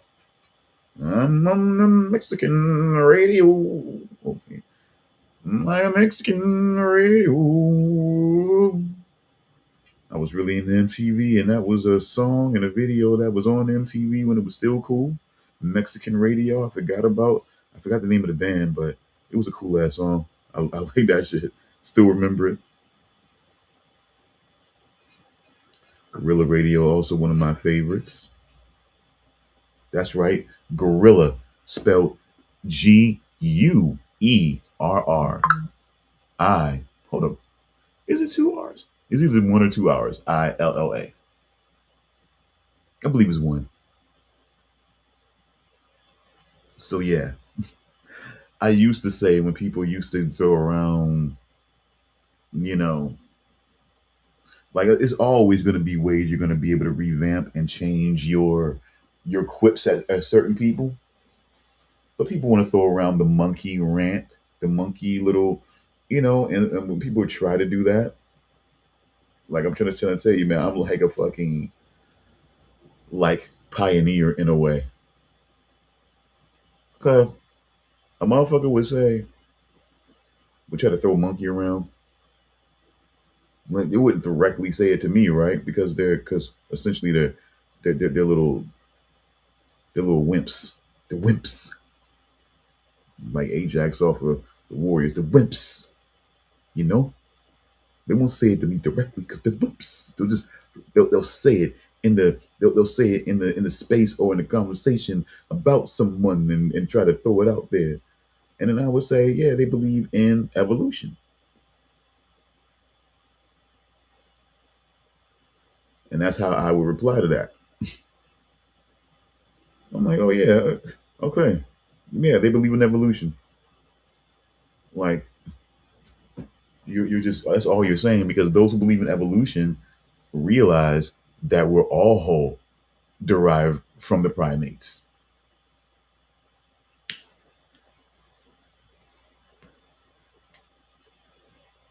Science proves that things evolve from other things. Science proves that.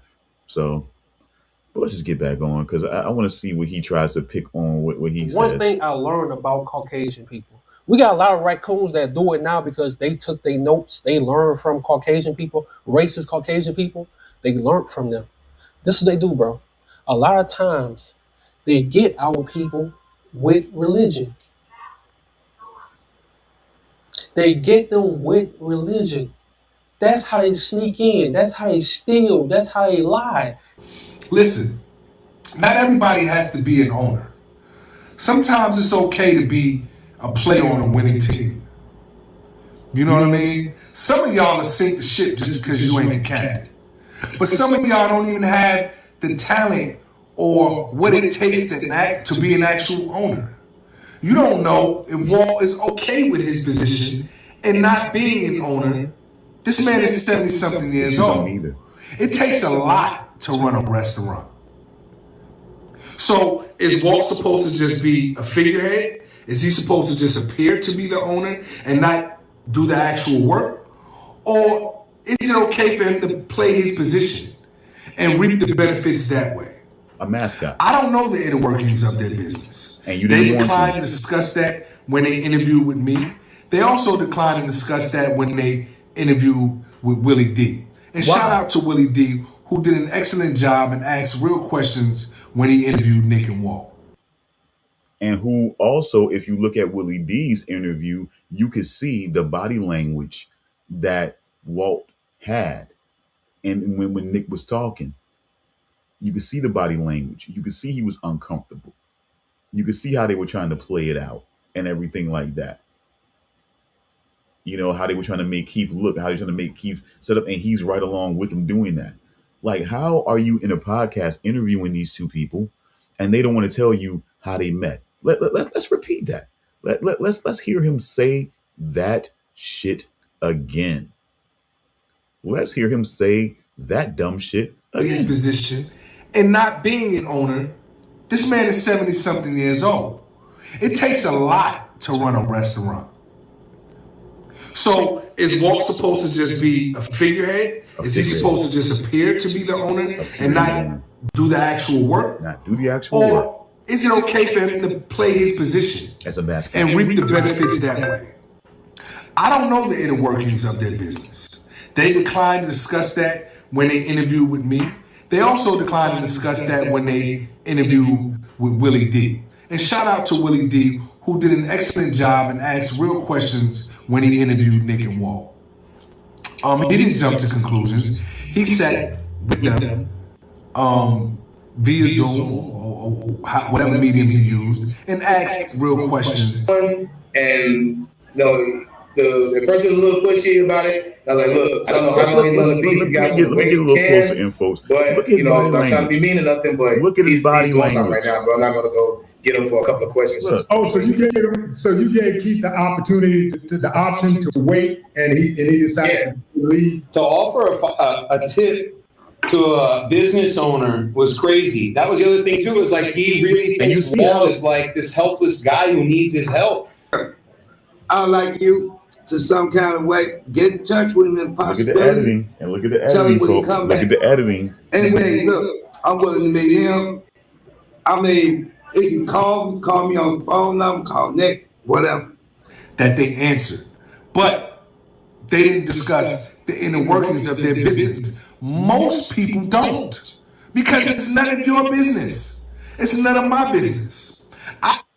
Then what were you there for? What were you there for? What's there to be scared of? You know what I'm saying? Like when you think about something like this, What is there to be scared of? You know, and you know what? And this is inspiring. I think I'm inspired by this. I think when I have to, you know, kind of do one of these things when I have to kind of react in a way that's not going to be the most positive, I have to kind of do this. I think this is the scene I'm going to set. Here I am. Here we are. We're in this nice little, possibly a little lobby, hotel room or whatever. We're in the living room area. We're having a meeting.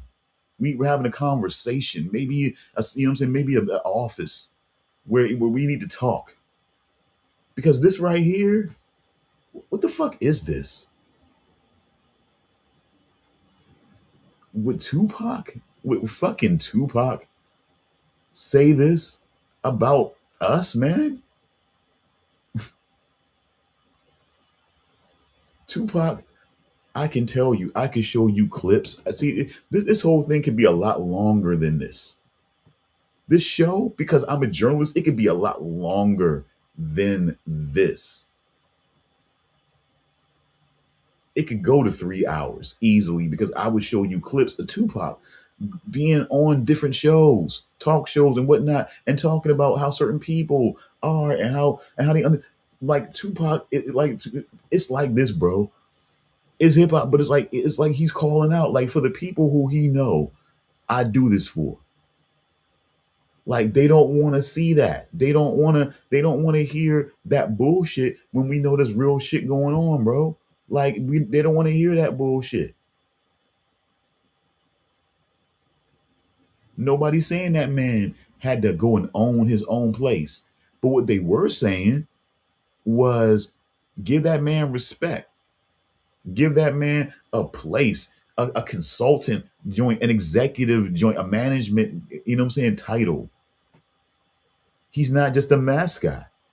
That's all people were fucking saying, was that he was not a fucking mascot.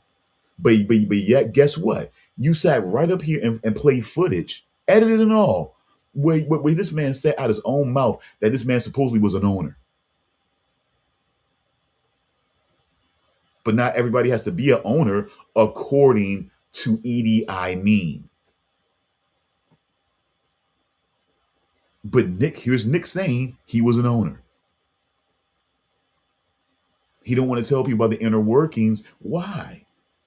Before the Willie D interview, no one knew what it went on. Nobody was even trying to process Keith Lee and who he was.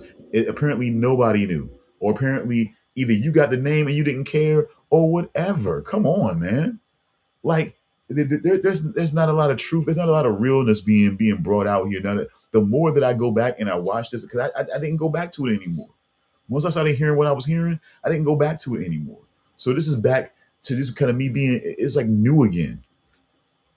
It took me a while to get here because I was trying to get another creative partner of mine on, the big, you know what I'm saying, teammate of mine to react to this with me, but it was just taking a while. So I just really felt like I had to kind of go ahead and I wanted to get this done because it's still a thing. It's becoming more of a thing. And I wanted to just show people a different, this is who I am as a journalist.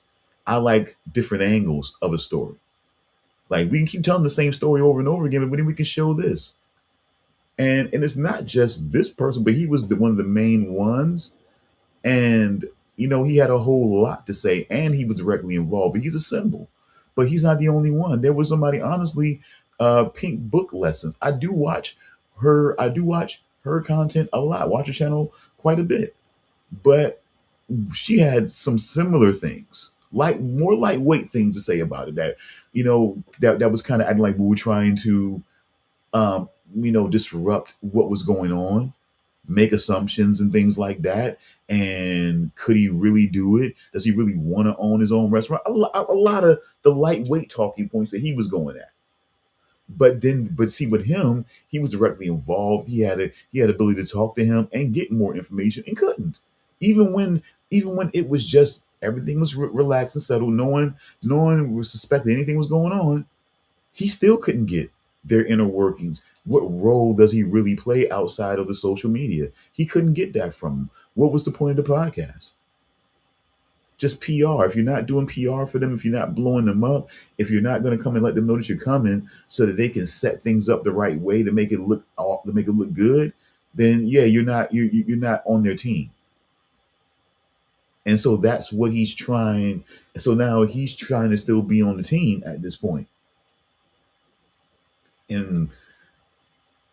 And so we only got a few more minutes of this, and I'm about done. But I mean, it's just, come on, man. I looked up to this guy. I wouldn't expect that anybody from the Outlaws would be saying any kind of bullshit like this about the culture, man, about black people, bro. That's them older. But you know, you starting to see the gray. You starting to see the gray up here. You starting to see the gray down here. You know, you seeing all of that, and maybe he's becoming one of those older people, but just in a backwards cap. And you know what I'm saying? Maybe it changed, and maybe he had a little bit more of a legacy that made him a little bit more cooler than the average older dude. But he's still an older dude, and he's still taking this older stance now. And the older stance, even in the church, with the older pastors, is to sit around and attack everybody else. Don't take accountability. Don't see anybody else's perspective. Just ask the question because I'm gonna ask.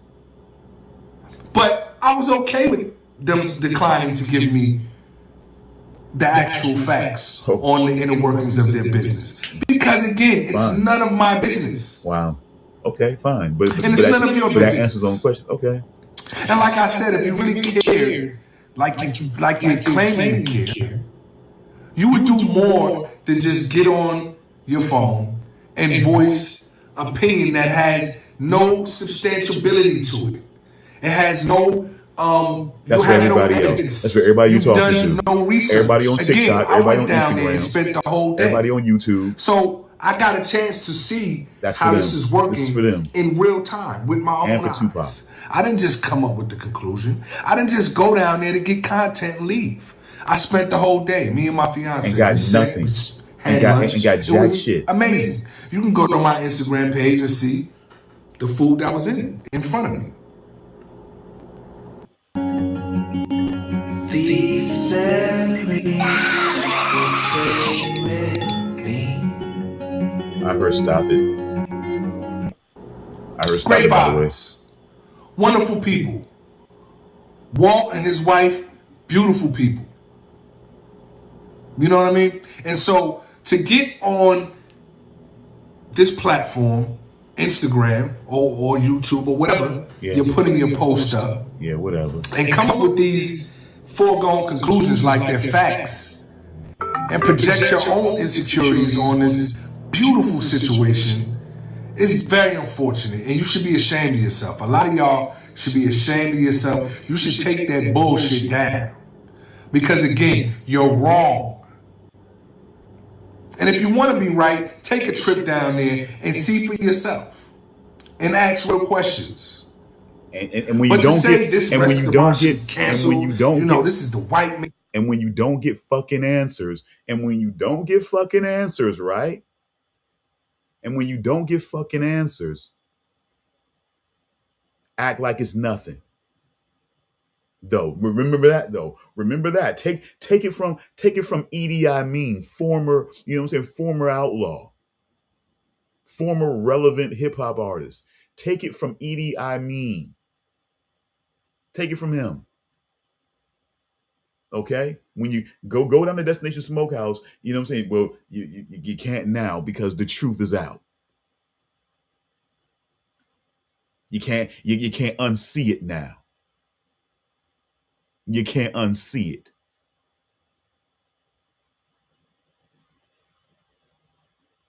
But see, but before, according to him, you could go down there and get the truth of their relationship. But even if you don't get the truth of their relationship, walk away acting like you did.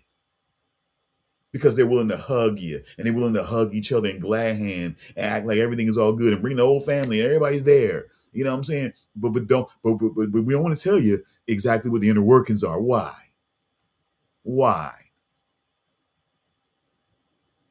Me, I'm a journalist. So I'm a journalist and I'm an entrepreneur. I'll probably say more aspiring entrepreneur because I really want to start making, you know what I'm saying, money on my fucking business, real money. not just monetizing and not just helping other people, but real money, you know, contracts, when I help people, when I edit things, when I proof things, when I, you know what I'm saying, when I actually retype stuff, you know what I'm saying, from documents and things that I'm sent. So I'm actually retyping things that'll be printed out, that'll be printed out or published digitally. I get paid for it. You know, see, friendships and everybody does favors, you know, it's karma. My good karma is coming. So that's how I look at it. The light at my door, I feel like it's going to be the opportunity. It's going to be the rising in the situation, because you realize there are opportunities out here because people like this can do content. Sorry, that was my fear in the first place. That out of place, out of touch, you know what I'm saying, over the hill rappers would come into the creative space, have nothing really to offer but old stories and bullshit, and no real perspective, no real nothing, no bridging any gaps, no nothing. Nothing but just their old ass stories, their legacy, you know what I'm saying, and just thinking that they're supposed to blow up off of that primarily, and that's it. And things like this, he doesn't care. He didn't do the work. Even in a point where everything was cool, he's asking simple questions. Can't get the answers to simple questions. I would have been like, okay, you couldn't get a consulting. You're telling me, I mean, it sounded like to me from the videos that I've heard, I'm an interviewer, folks. I'm an interviewer, okay? I've interviewed people. I've interviewed high-ranking members of the new Black Panthers. Not the Black Panther Party for self-defense. The new Black Panthers, and not even those guys that we're talking about with the light-skinned Puerto Rican dude or whatever. No, we're talking about the new Black Panthers, the different ones, the ones that were putting bounties on people's heads and things like that, like George Zimmerman. I interview high-ranking members. King Samir, by the way. That's just name a few people that I've, just name one person that I've named. Quan, by the way, rapper, so Just a Moment, collaboration with Nas. I mean, that's just to name a couple of people that I've done interviews with, by the way. So, moving on. I'd have came back really quick with, well, from what I see in the videos, you say that his techniques, his barbecuing and smoking techniques and things like that are now being implemented and used by, your staff when they cook. And that, from what he even said, that it doesn't get approval, well, his approval and everything like that. So wouldn't that make him a consultant? Shouldn't he get a consultant sort of like manager? He's he's sort of like the general manager of the, or he's like the smoke section management, the meat management or something like that, boss, whatever. But it's like he should get like consulting. You're using his techniques, his skills, the things that he's amassed in his many decades, and and made you successful. So shouldn't he be getting some sort of consulting management? He's director of that. He's someone that oversees that and makes sure that the quality is good. There's a lot of roles that he could be playing and getting money on, and going online and being a fucking brand manager. Like, what the fuck, man? But when you're a mascot, you're almost like Ronald McDonald. Anybody could put on Ronald McDonald's, clown makeup, clothes, and be Ronald McDonald. But is there a guy whose clown name is Ronald McDonald that they partnered up with, and he's part of McDonald's, success? No. So when you say mascot, you need to understand what you mean when you put out even implying that someone be a mascot. Because you're implying that they're not really human and that they're not really a contributor to the success of that restaurant. They're just something that the people who created McDonald's invented. They invented Ronald McDonald. They invented Grimace. They invented, hell, Dave Thomas invented Wendy. That's his daughter. He created her, literally, him and his wife.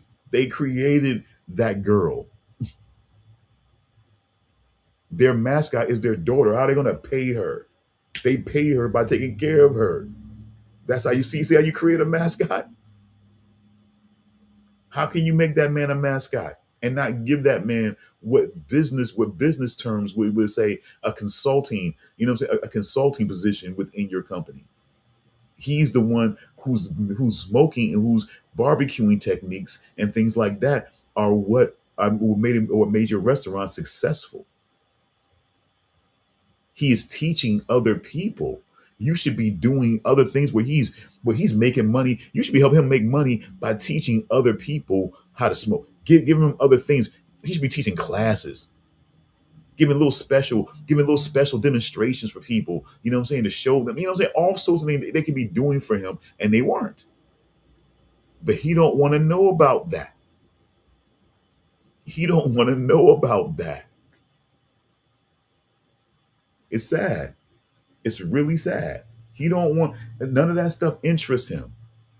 But any of that, is any of that say complete ownership of the restaurant, ownership, but just ownership of your skills, ownership of your persona, ownership of your influence.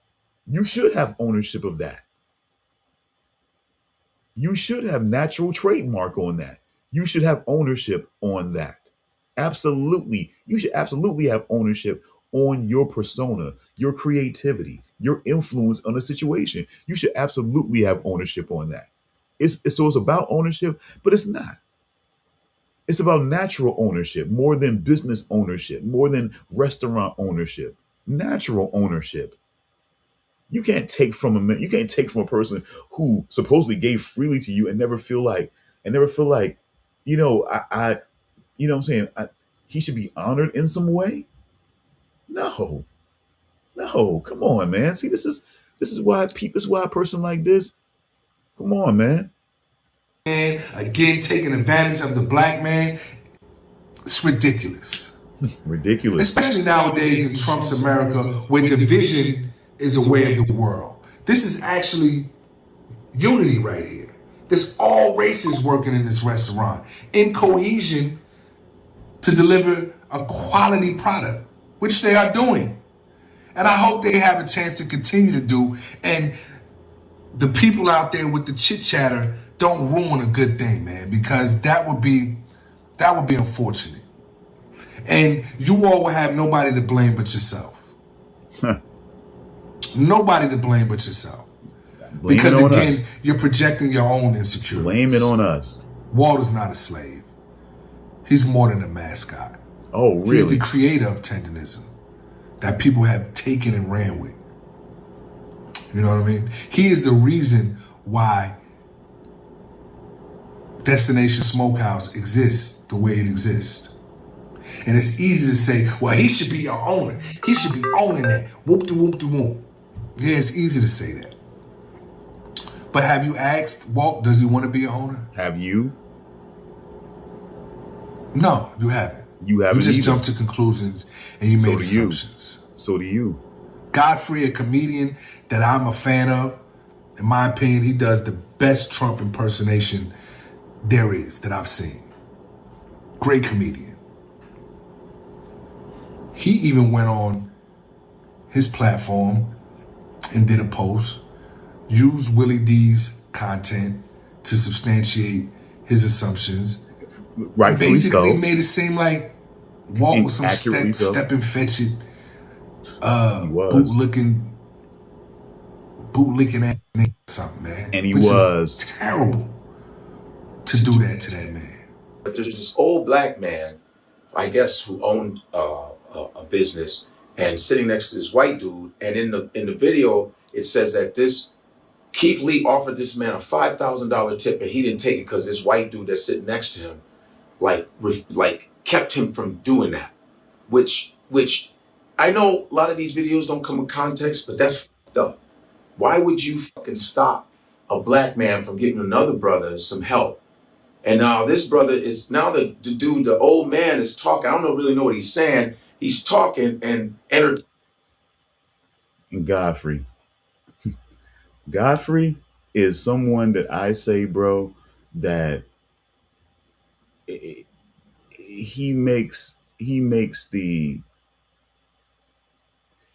helps the weaken. He helps on the other side to help us weaken the diaspora wars that are going on. Being someone from Africa, being someone that's coming here that's not a foundational Black American, and honestly, I don't give a damn how anybody feels about that term and what they think comes with it and what they think the stereotype comes with people who say they're foundational Black Americans. I don't care. I don't. If Roland Martin ever wants to debate anybody for real, that people who were watching his show on TV One, who's watching his program and his content on TV One when I was younger, and still trying to come up, in this media, in this independent media game, still doing it right now because the world is the world. So, I'm ready to, but as a foundational Black American, meaning someone whose mother, grandmother, great grandmother, great grandparents, as far back as we can go, they've been here. And I would have to go through DNA lineage to find out, and which I don't mind. And this is the weakening of the diaspora wars for me, because with people like Godfrey, it makes me want to connect more, to show that I care about my African, it is heritage. We'll still say heritage. It's there. I mean, it's who we are. It's inescapable. It's inescapable. It takes one village to raise a child. That's what we've been saying for the longest time in Black communities, bro, because that's what we felt. Africa, bro. School Days. School Days, that movie was centered around DAP and around his conflict with the administration of the school, Mission College, and not divesting from South Africa. I Ain't Gonna Play Sun City was a number of Black and white musicians that made a vow in a song that they were not going to play a big venue that would promise a lot of money in South Africa. They weren't going to do it. Different World made made an episode or two about South Africa and divesting.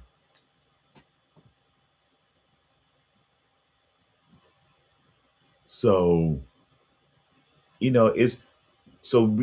always had that, but then when you start hearing that Africans are looking down on African Americans that we were calling ourselves at that time, Dead Press even had a song on one of my all-time favorite CDs, Let's Get Free. I'm an African and I know what's happening.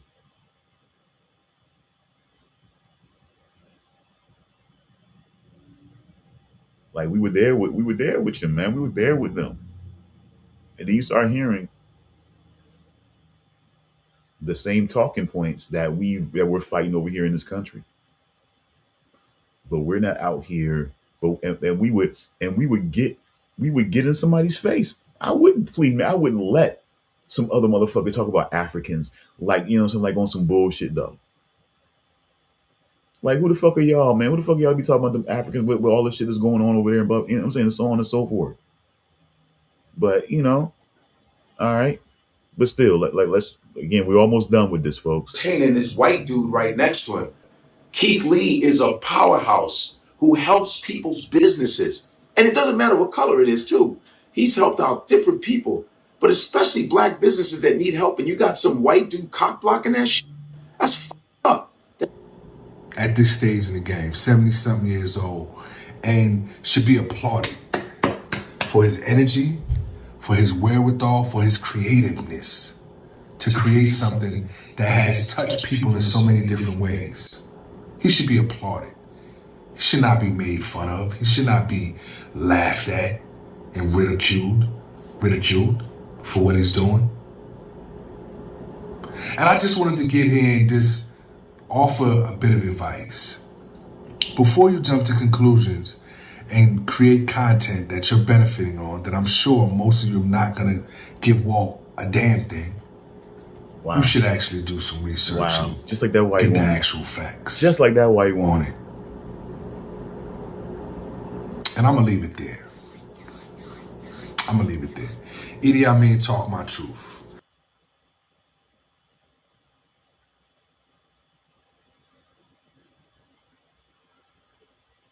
And excuse me, folks. That's it. And that was a nice little cherry on top. My truth. See? And that goes to show you the kind of person. Let me tell you something. Okay? Cool. There's a lot of owners of cool. You know, you have your cool. There's a lot. Hey, there's a person. There's people out there who think Weird Al Yankovic is cool, and the way he goes about things, that's cool to them. So people think that Sacha Baron Cohen is cool, the way he goes about his comedy and things like that. Some people think that Jackass, the members of Jackass, are cool. I felt for a long time. I grew up on Jackass. Let me be honest with you. So I thought they were cool. I felt they were cool. And everybody has their own cool, but no one has their own truth. There is the truth. Now, is the truth that the sky itself, outside of the clouds, is blue? Or is somebody else's truth that it's not really that? It's like it's you know it is something else that they're going to say. They try to go away from that. That clip that he gave, for example, that clip that he gave of Godfrey, how was that making fun of Walt? It was feeling for him. It was feeling that Keith Lee, somebody that wanted to help, you know what I'm saying? This man, he was feeling for him and feeling like, man, that man basically got in the way of that. Why would you do that? That was his feeling. And for him, like I said, my truth. His truth. His truth is he's making fun of him. His truth is that that Godfrey's benefiting, introvert rock stars benefiting, Fawcett Media is benefiting, and no one cares. No one's gonna give him a damn thing. No one's gonna give him a damn thing. Keith Lee, what was you able to do for him? Keith Lee, you know what I'm saying, peering with him on, you know what I'm saying, on, oh my God, what is her fucking name? My apologies, but the fucking talk show. I don't do a lot of those fucking talk shows or whatever, but you appear with on a talk show. You know, he's been out touring. The culture has been looking out. Ronald Isley, you know what I'm saying, set up, I mean, you know how that man does, man. That man's like black gangster luxury, bro. He says he set up a whole stage for that man to be in there, man, and really doing it like the white. See, and they make it look like somebody else said, I would rather be the owner, you know what I'm saying, than I'd rather be sitting there being in Ron Isley's position than be in his position. But you keep connecting, and people start saying, like, man, that bro, he's doing his thing. That, you know what I'm saying? Yeah, and people, he'll be in Ronald Isley's position pretty soon. But right now, he's doing what he loves right now, man. He's doing what he loves. And Ronald Isley's position, yeah, it may be that right now, but then he's still getting his ass out there and singing, bro. See, we talk a lot of shit sometimes, man, and that was not a lot of shit, but I'll just say for the, you know what I'm saying, for the great Lucas, the amazing Lucas, I like his shit, bro. A lot of times he's no nonsense. He's really just like, yo, he's trying to bring a little bit of humor to this dark shit that we're talking about sometimes, and there's real shit that he's speaking out about.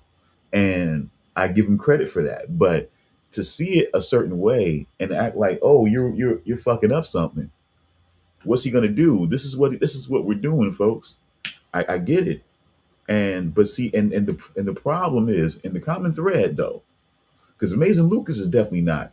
It's definitely not Idi Amin here. He definitely is bringing some real intelligence, some real, he's definitely bringing that. So no question.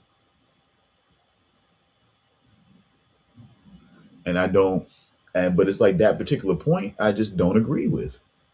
That man is doing what he loves. That man is out there, even when feeling like, and he said it himself, by the way. I want to let you understand that when he had another interview on an interview, I believe a channel, or content that was called Earn Your Luxury. Or Earn Your Leisure, excuse me. Earn Your Leisure. They were doing an interview with them, and where he said himself, when he asked about any conversations about any sort of ownership or stake or anything like in that, he felt like when it came to Destination Smokehouse and whatnot, that includes Nick, that they felt like it wasn't a conversation worth having. That's not anybody else. That was Unc talking. That he felt like that wasn't a conversation that they felt like was worth having to them. Period.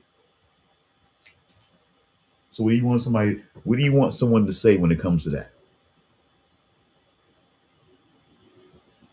We were right. They were right. TikTok was right. Black TikTok was right. Black Instagram was right, or whatever. Black YouTube was right. Anytime black people speak on a certain space, that it's black this, it's black that, whatever, man. TikTok spoke up, Instagram spoke up, and they spoke on this.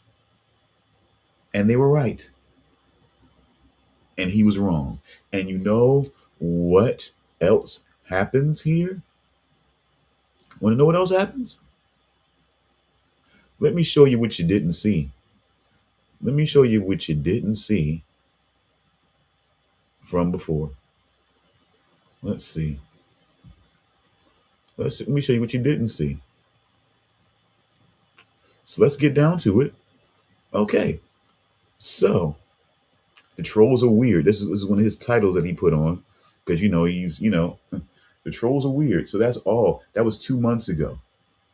You see in this time frame,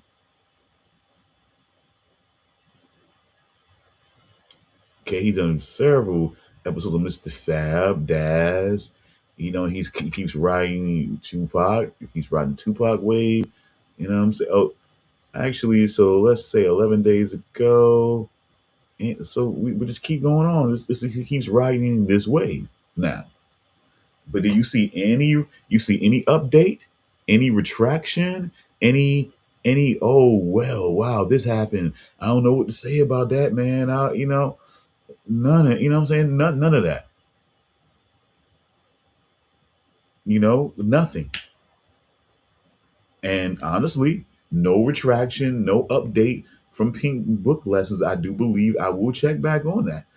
So I will leave that as a cleanup. If I got to clean that up on Sunday, which I normally do this type of thing too, this is normally would have been a cleanup thing, because it's like I've taken a while to do this and it's time to get it done. So I would have did this on Sunday, but now I'm doing it on Monday this time. But now I'm trying to get back. I'm trying to get to a schedule where Sunday is like Sunday cleanup for me in my house in normal situations for myself personally. So yeah, Sunday you try to do that cleanup. So if I got to clean it up and say Pink Book Lessons did do an update and react to the update, I'll do that. But for those people, the Amazing Lucas as well, I got to see if he did an update himself. I don't think there was an update that says, oh, okay, this is happening. Money's being given. Money's being raised. He's got this, he's got that, he's got the third. He said some things in the aftermath of it and said that he would rather be in Ronald Isley's spot than Unk's spot. But Ronald Isley is still going out there and singing. So I'm just saying, like, it's not like his whole life is just, I'm not doing anything anymore. He's still getting out there and doing shows. So people do what they love doing. Even if they got the money to stop, they do what they love doing. So just because a man doesn't have the money, he's older, he had a dream to do it. Now he's got an opportunity, and now it's time to get it done. So, but as you can see, folks, as you can see, there is no.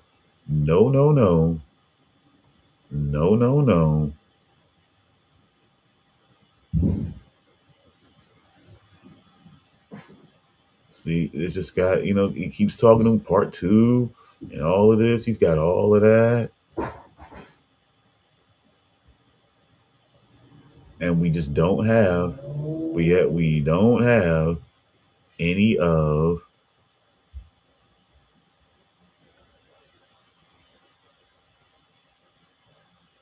but yet is there any?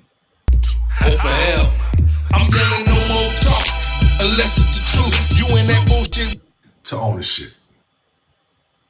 But that's what we have. So we don't have any retraction, anything, folks.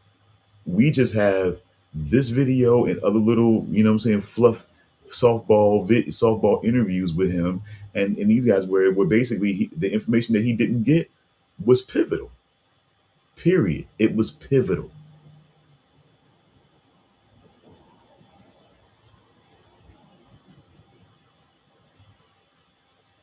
I'm just going to let that sit for a second. I sometimes just want to pause and just let that sit. Let me sit with this guy and let it sit. That the information that he just didn't bother getting, that it was none of his business, it was pivotal. It was a reason why it was hidden. It was a reason why they didn't want to give that freely, as it were. Why didn't Nick want to give the information on how they work together freely, huh? Because the truth got told. And now guys like this, they shrink back into their Tupac stories. They shrink back into their, their heyday stories because nobody wants to hear that bullshit from him anymore. Let's just be honest. It's like my man Charles Brown says a lot. Let's just be honest. Nobody wants to hear that bullshit.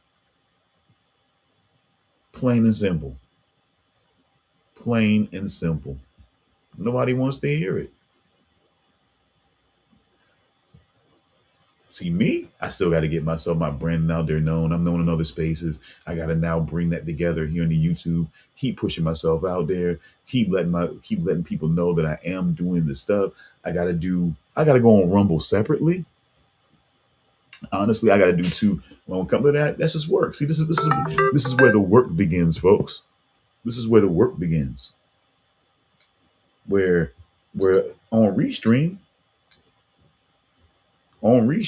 I could basically go live stream on YouTube and live stream on Rumble and have it loaded on both places. But see, there's certain things that I can do on Rumble that I can't do on YouTube.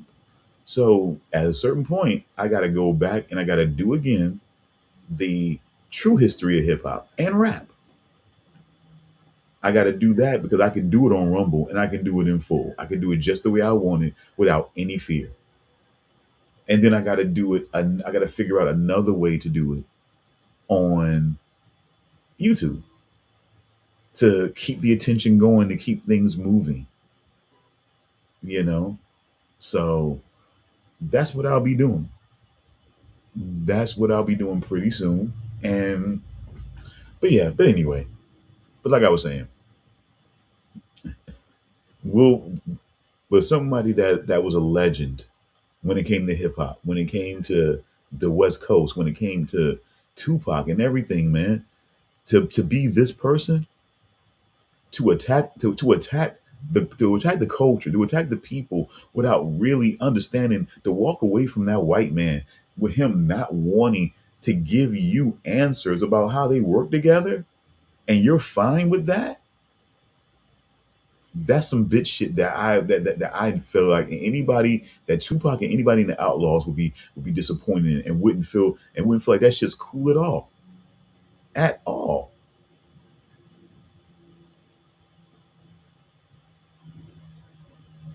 So we gotta live life, and I always give him his respect. He definitely should get his respect when it comes to what I'm saying, his legacy, his lineage, the music, and everything like that. But this content creation thing, this YouTube thing, I think it's one of these definite times where we got to look at it and say, like, yeah, this one was a dud. It's, I mean, unless you're just gonna go up there and try as best as you can, as you're doing, to squeeze a bunch of different stories out about your past and things like that, and until I just hope that doesn't run dry, and because it is what it is. All right, but as as for the as for the truth, man, I mean, this is what this is. Faucet media. I don't look at a guy like this and look at him as simply an opportunity. You see the tears in his eyes, the pride that he had about a man that he probably never that he probably did he meet him?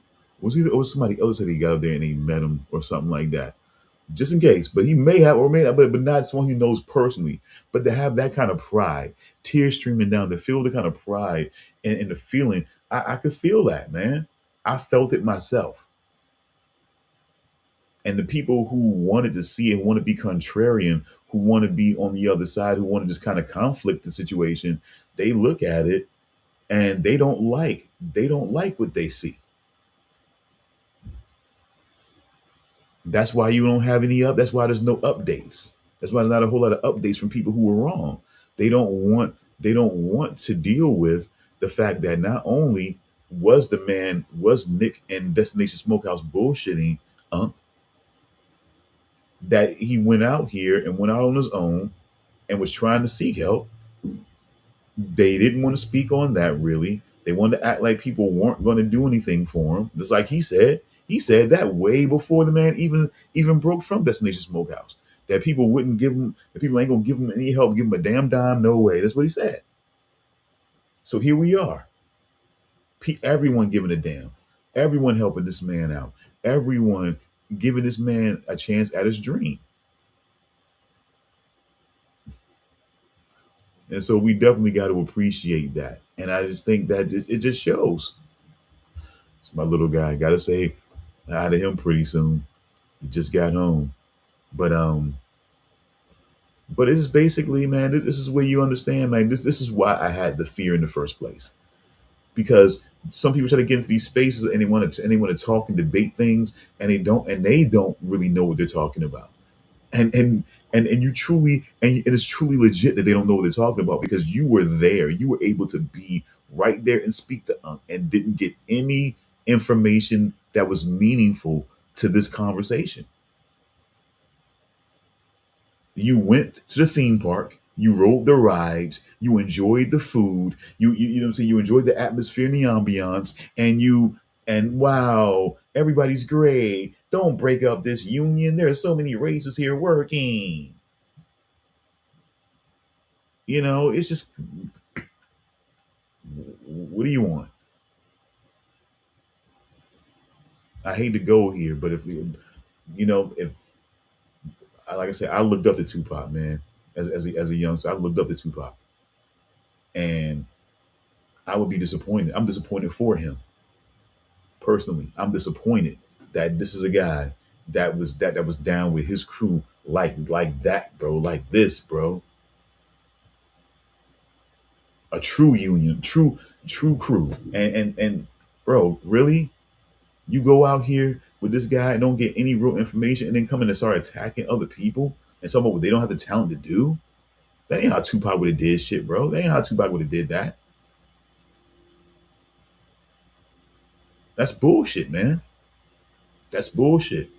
And that's why, just stay where you are, telling Tupac and Daz and all that type of stuff. Tell them stories, man. Tell them old legend stories, and hope that keeps peaking for you, you know what I'm saying, and whatnot in your numbers. But otherwise, man, I mean, just stay out of these spaces because I mean, it's just come on, man. Like, really. Like this is and there are others, and maybe I should start looking at that. The people who were just ridiculous, man, who thought they could do certain things and it's just ridiculous. You know, it's not good. It's not there. It's full of, you know, I'm being honest with you. I think it's time to filter it out. Who's really good? Who's actually good? Who came along at the right time and was able to make the and was able to hit the right, you know what I'm saying, check the right boxes to get where they are, and now they're just on a bunch of bullshit. Like, let's be for real. Let's be for real with it. Because it's time to. We're out here kind of unpacking what Gilly said recently, Gilly the Kid said recently. And you start recognizing, you hear that, you hear black people like to see black people go down. And he likes to sit and like the thing, this whole thing is like just like dramatic. It's dramatic and it's bullshit. And it's black people treating black people like the second rate, treating celebrities like the second rate. Like we just, you know, like we don't know nothing. We're stupid, and we just it ain't about it. Like it's nothing. Like all the things that we heard about Drake, all the confrontations, all the stealing, all the lawsuits, you know what I'm saying? Things that had to get done, you know what I'm saying, for Drake to acknowledge certain things, to do certain shit. All the bullshit that he perpetuated.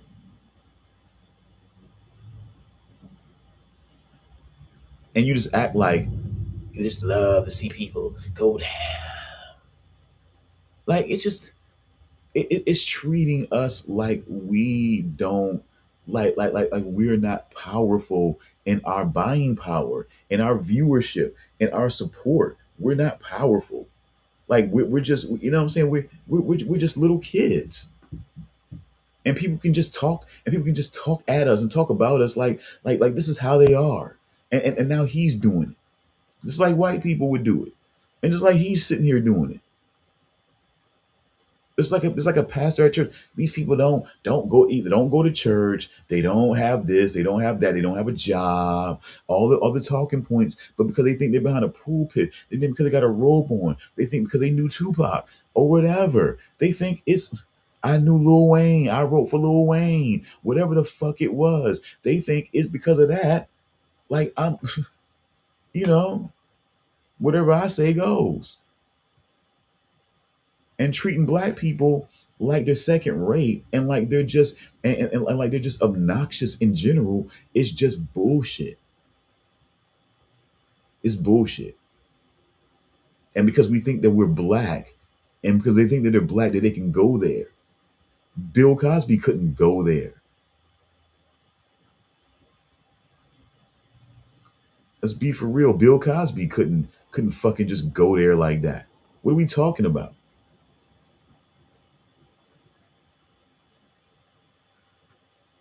But he thinks he can go there. And they think they can go there all the time and think about how black people are and how we want to do and how we want to treat people and mess things up and we ain't gonna give them shit.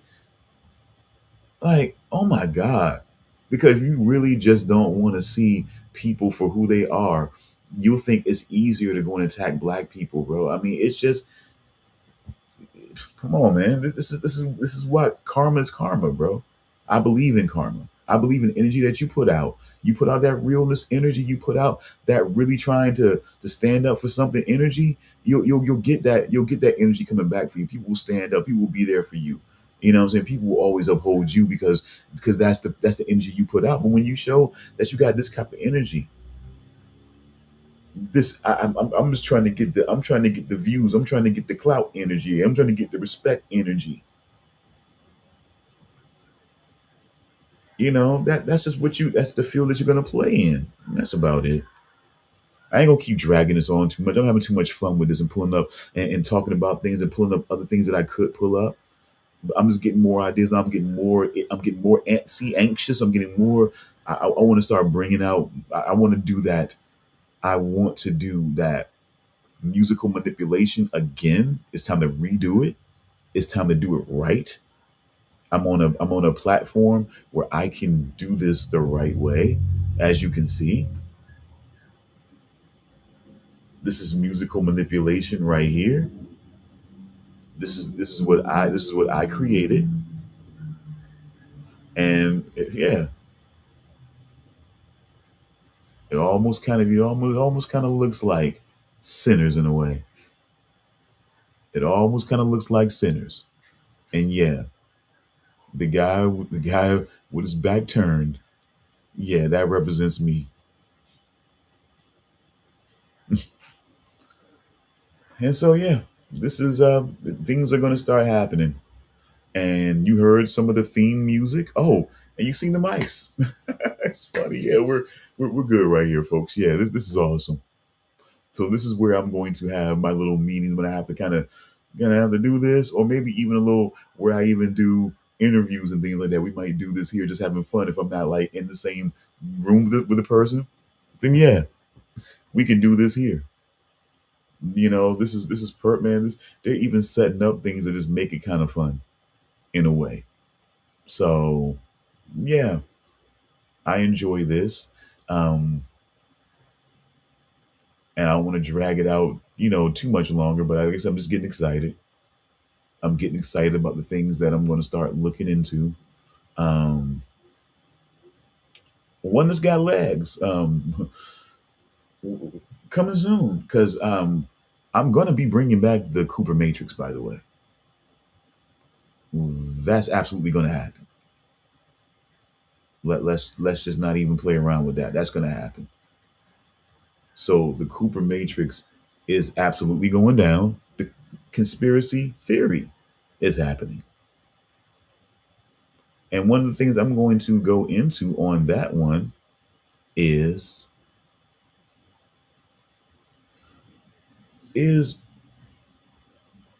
I got to stand up for my sisters, man. What they're doing, what they've done to black women, how Hollywood kind of perpetuates that, plays with that, and causes division with that. Oh, it's got legs, all right. I'm going to show you. That one.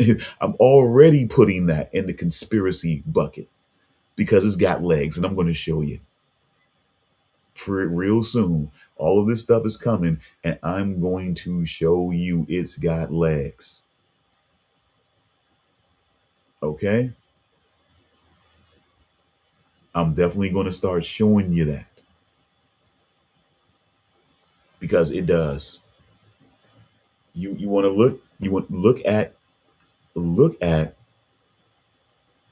Oh yeah, trust me, folks. On this channel here, on the on the mainframe multimedia channel, for sure, we're going to be, yeah, there's going to be things that I could bring from the internet, possibly, but a lot of stuff, honestly, it's easily just brought to YouTube sometimes. But if I could bring it from other places that they can't, that they can't hold a lot of jurisdiction on, I'll do that too. But point is, you look at, because I could show you real quick, I could show you one battle after another and talk about a few things and talk about WDW Pro. It's a channel on YouTube where these guys talk about woke Hollywood, woke culture. And I had to kind of let these guys know a little bit at one point that this whole thing that you're making about Disney, that you're making about these big companies, corporations, and properties that are out here that own pretty much everything. And you kind of creating this whole thing of, oh, there's going to be a revolution happening. This shows it. There's a revolution happening. They're going to come out here and they're going to kill. Please, okay? Who actually tried to kill Sean Penn? And one battle after another. You haven't seen it yet. Sorry. Who actually had to kill Sean Penn in one battle after another? The Christmas Adventurers Club. One of their members tried to kill him. And then they ended up getting the job done when he still went back to them. So again, this whole killing, they did that to kind of, in the movie and things like that. But let's just really see the big picture and the big main character. See, that's the whole thing. There are big characters and there are main characters. So because you got people saying, but that the same guy didn't say, well, oh yeah, they're going to take out brothers too, because one of the members of French 79, definitely a French, I believe I got that right. French 79, something like that. Definitely did that. Definitely took out one of the brothers that was one of the few brothers that was part of that revolutionary group. But no one's saying, "Oh, okay, yeah, they're coming after white men. They're coming after straight conservative white men and things like that." And yeah, they're going to take out brothers too. He ain't say that. I had to let him know that Disney, one of the bigger properties out there, and one of the bigger corporations out there, have for the longest time have told, and let's get back to this other part, have told men like me, that I would never be a prince or a king in any content that they create.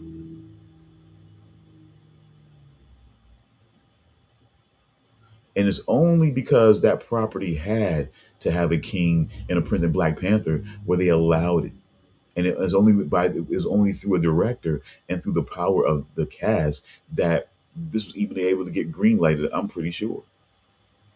And it made so much money that it caused Hollywood to try to make a bunch of period pieces and a bunch of movies where they set it up to where the cast was going to be predominantly white because of the time period, because of the situation and things like that, that the cast was going to be predominantly white because they wanted to prove that they can make as much money as a predominantly Black cast did with Black Panther. And they were ready. And I do believe, hot take, while we're connected to conspiracy theory, I do believe that they had some knowledge of Chadwick Boseman's health condition, and they were at the ready to bury, not recast, even though they knew through his speeches that's exactly what Chad Boseman wanted. They knew that. Anyone that was hearing his speeches and hearing what he said about Black Panther understood that he wanted that character to live on like the way Superman does, like the way Batman does, like the way Wonder Woman did, like, you know what I'm saying, the way Wonder Woman does. You know what I'm saying? Like, he wanted that. So, and how did they live on? Recasting. You recast Batman and Robin. You recast Superman plenty of times. You even recast the Joker, recast Lex Luthor, recast. Everybody gets recasted except for the Black characters.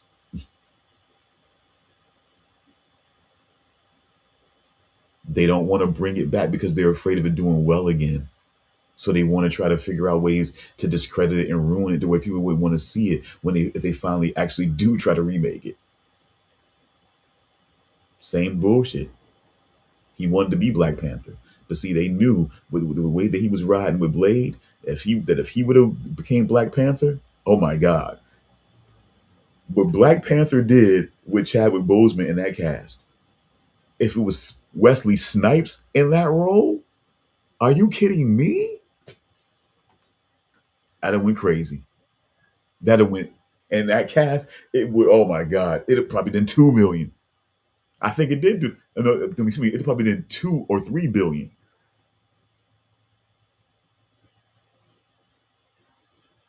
But at any rate, we almost went to 3 hours, but I spent a lot more time just kind of going over my stuff here. But yeah, I just want to say, man, more stuff is going to be coming out, and we're going to be covering these things. And yes, I'm already putting that in a conspiracy bucket about how women are being done and treated. How Black women are being played and everything like that. Oh yes, come on. They're being played. From Tiana Taylor, Halle Berry, Viola Davis, Taraji P. Henson. All of them being played. And they don't, and I think some of them either don't want to tell you who, really, or they want to keep playing into a certain other situation. They want to keep playing into support to defeat this unseen enemy. But they know who it is. But that's, like I said again, I'm not gonna keep running over. Let's just go. I'm gonna end this now. Thank you very much, folks. But we'll end it like this here.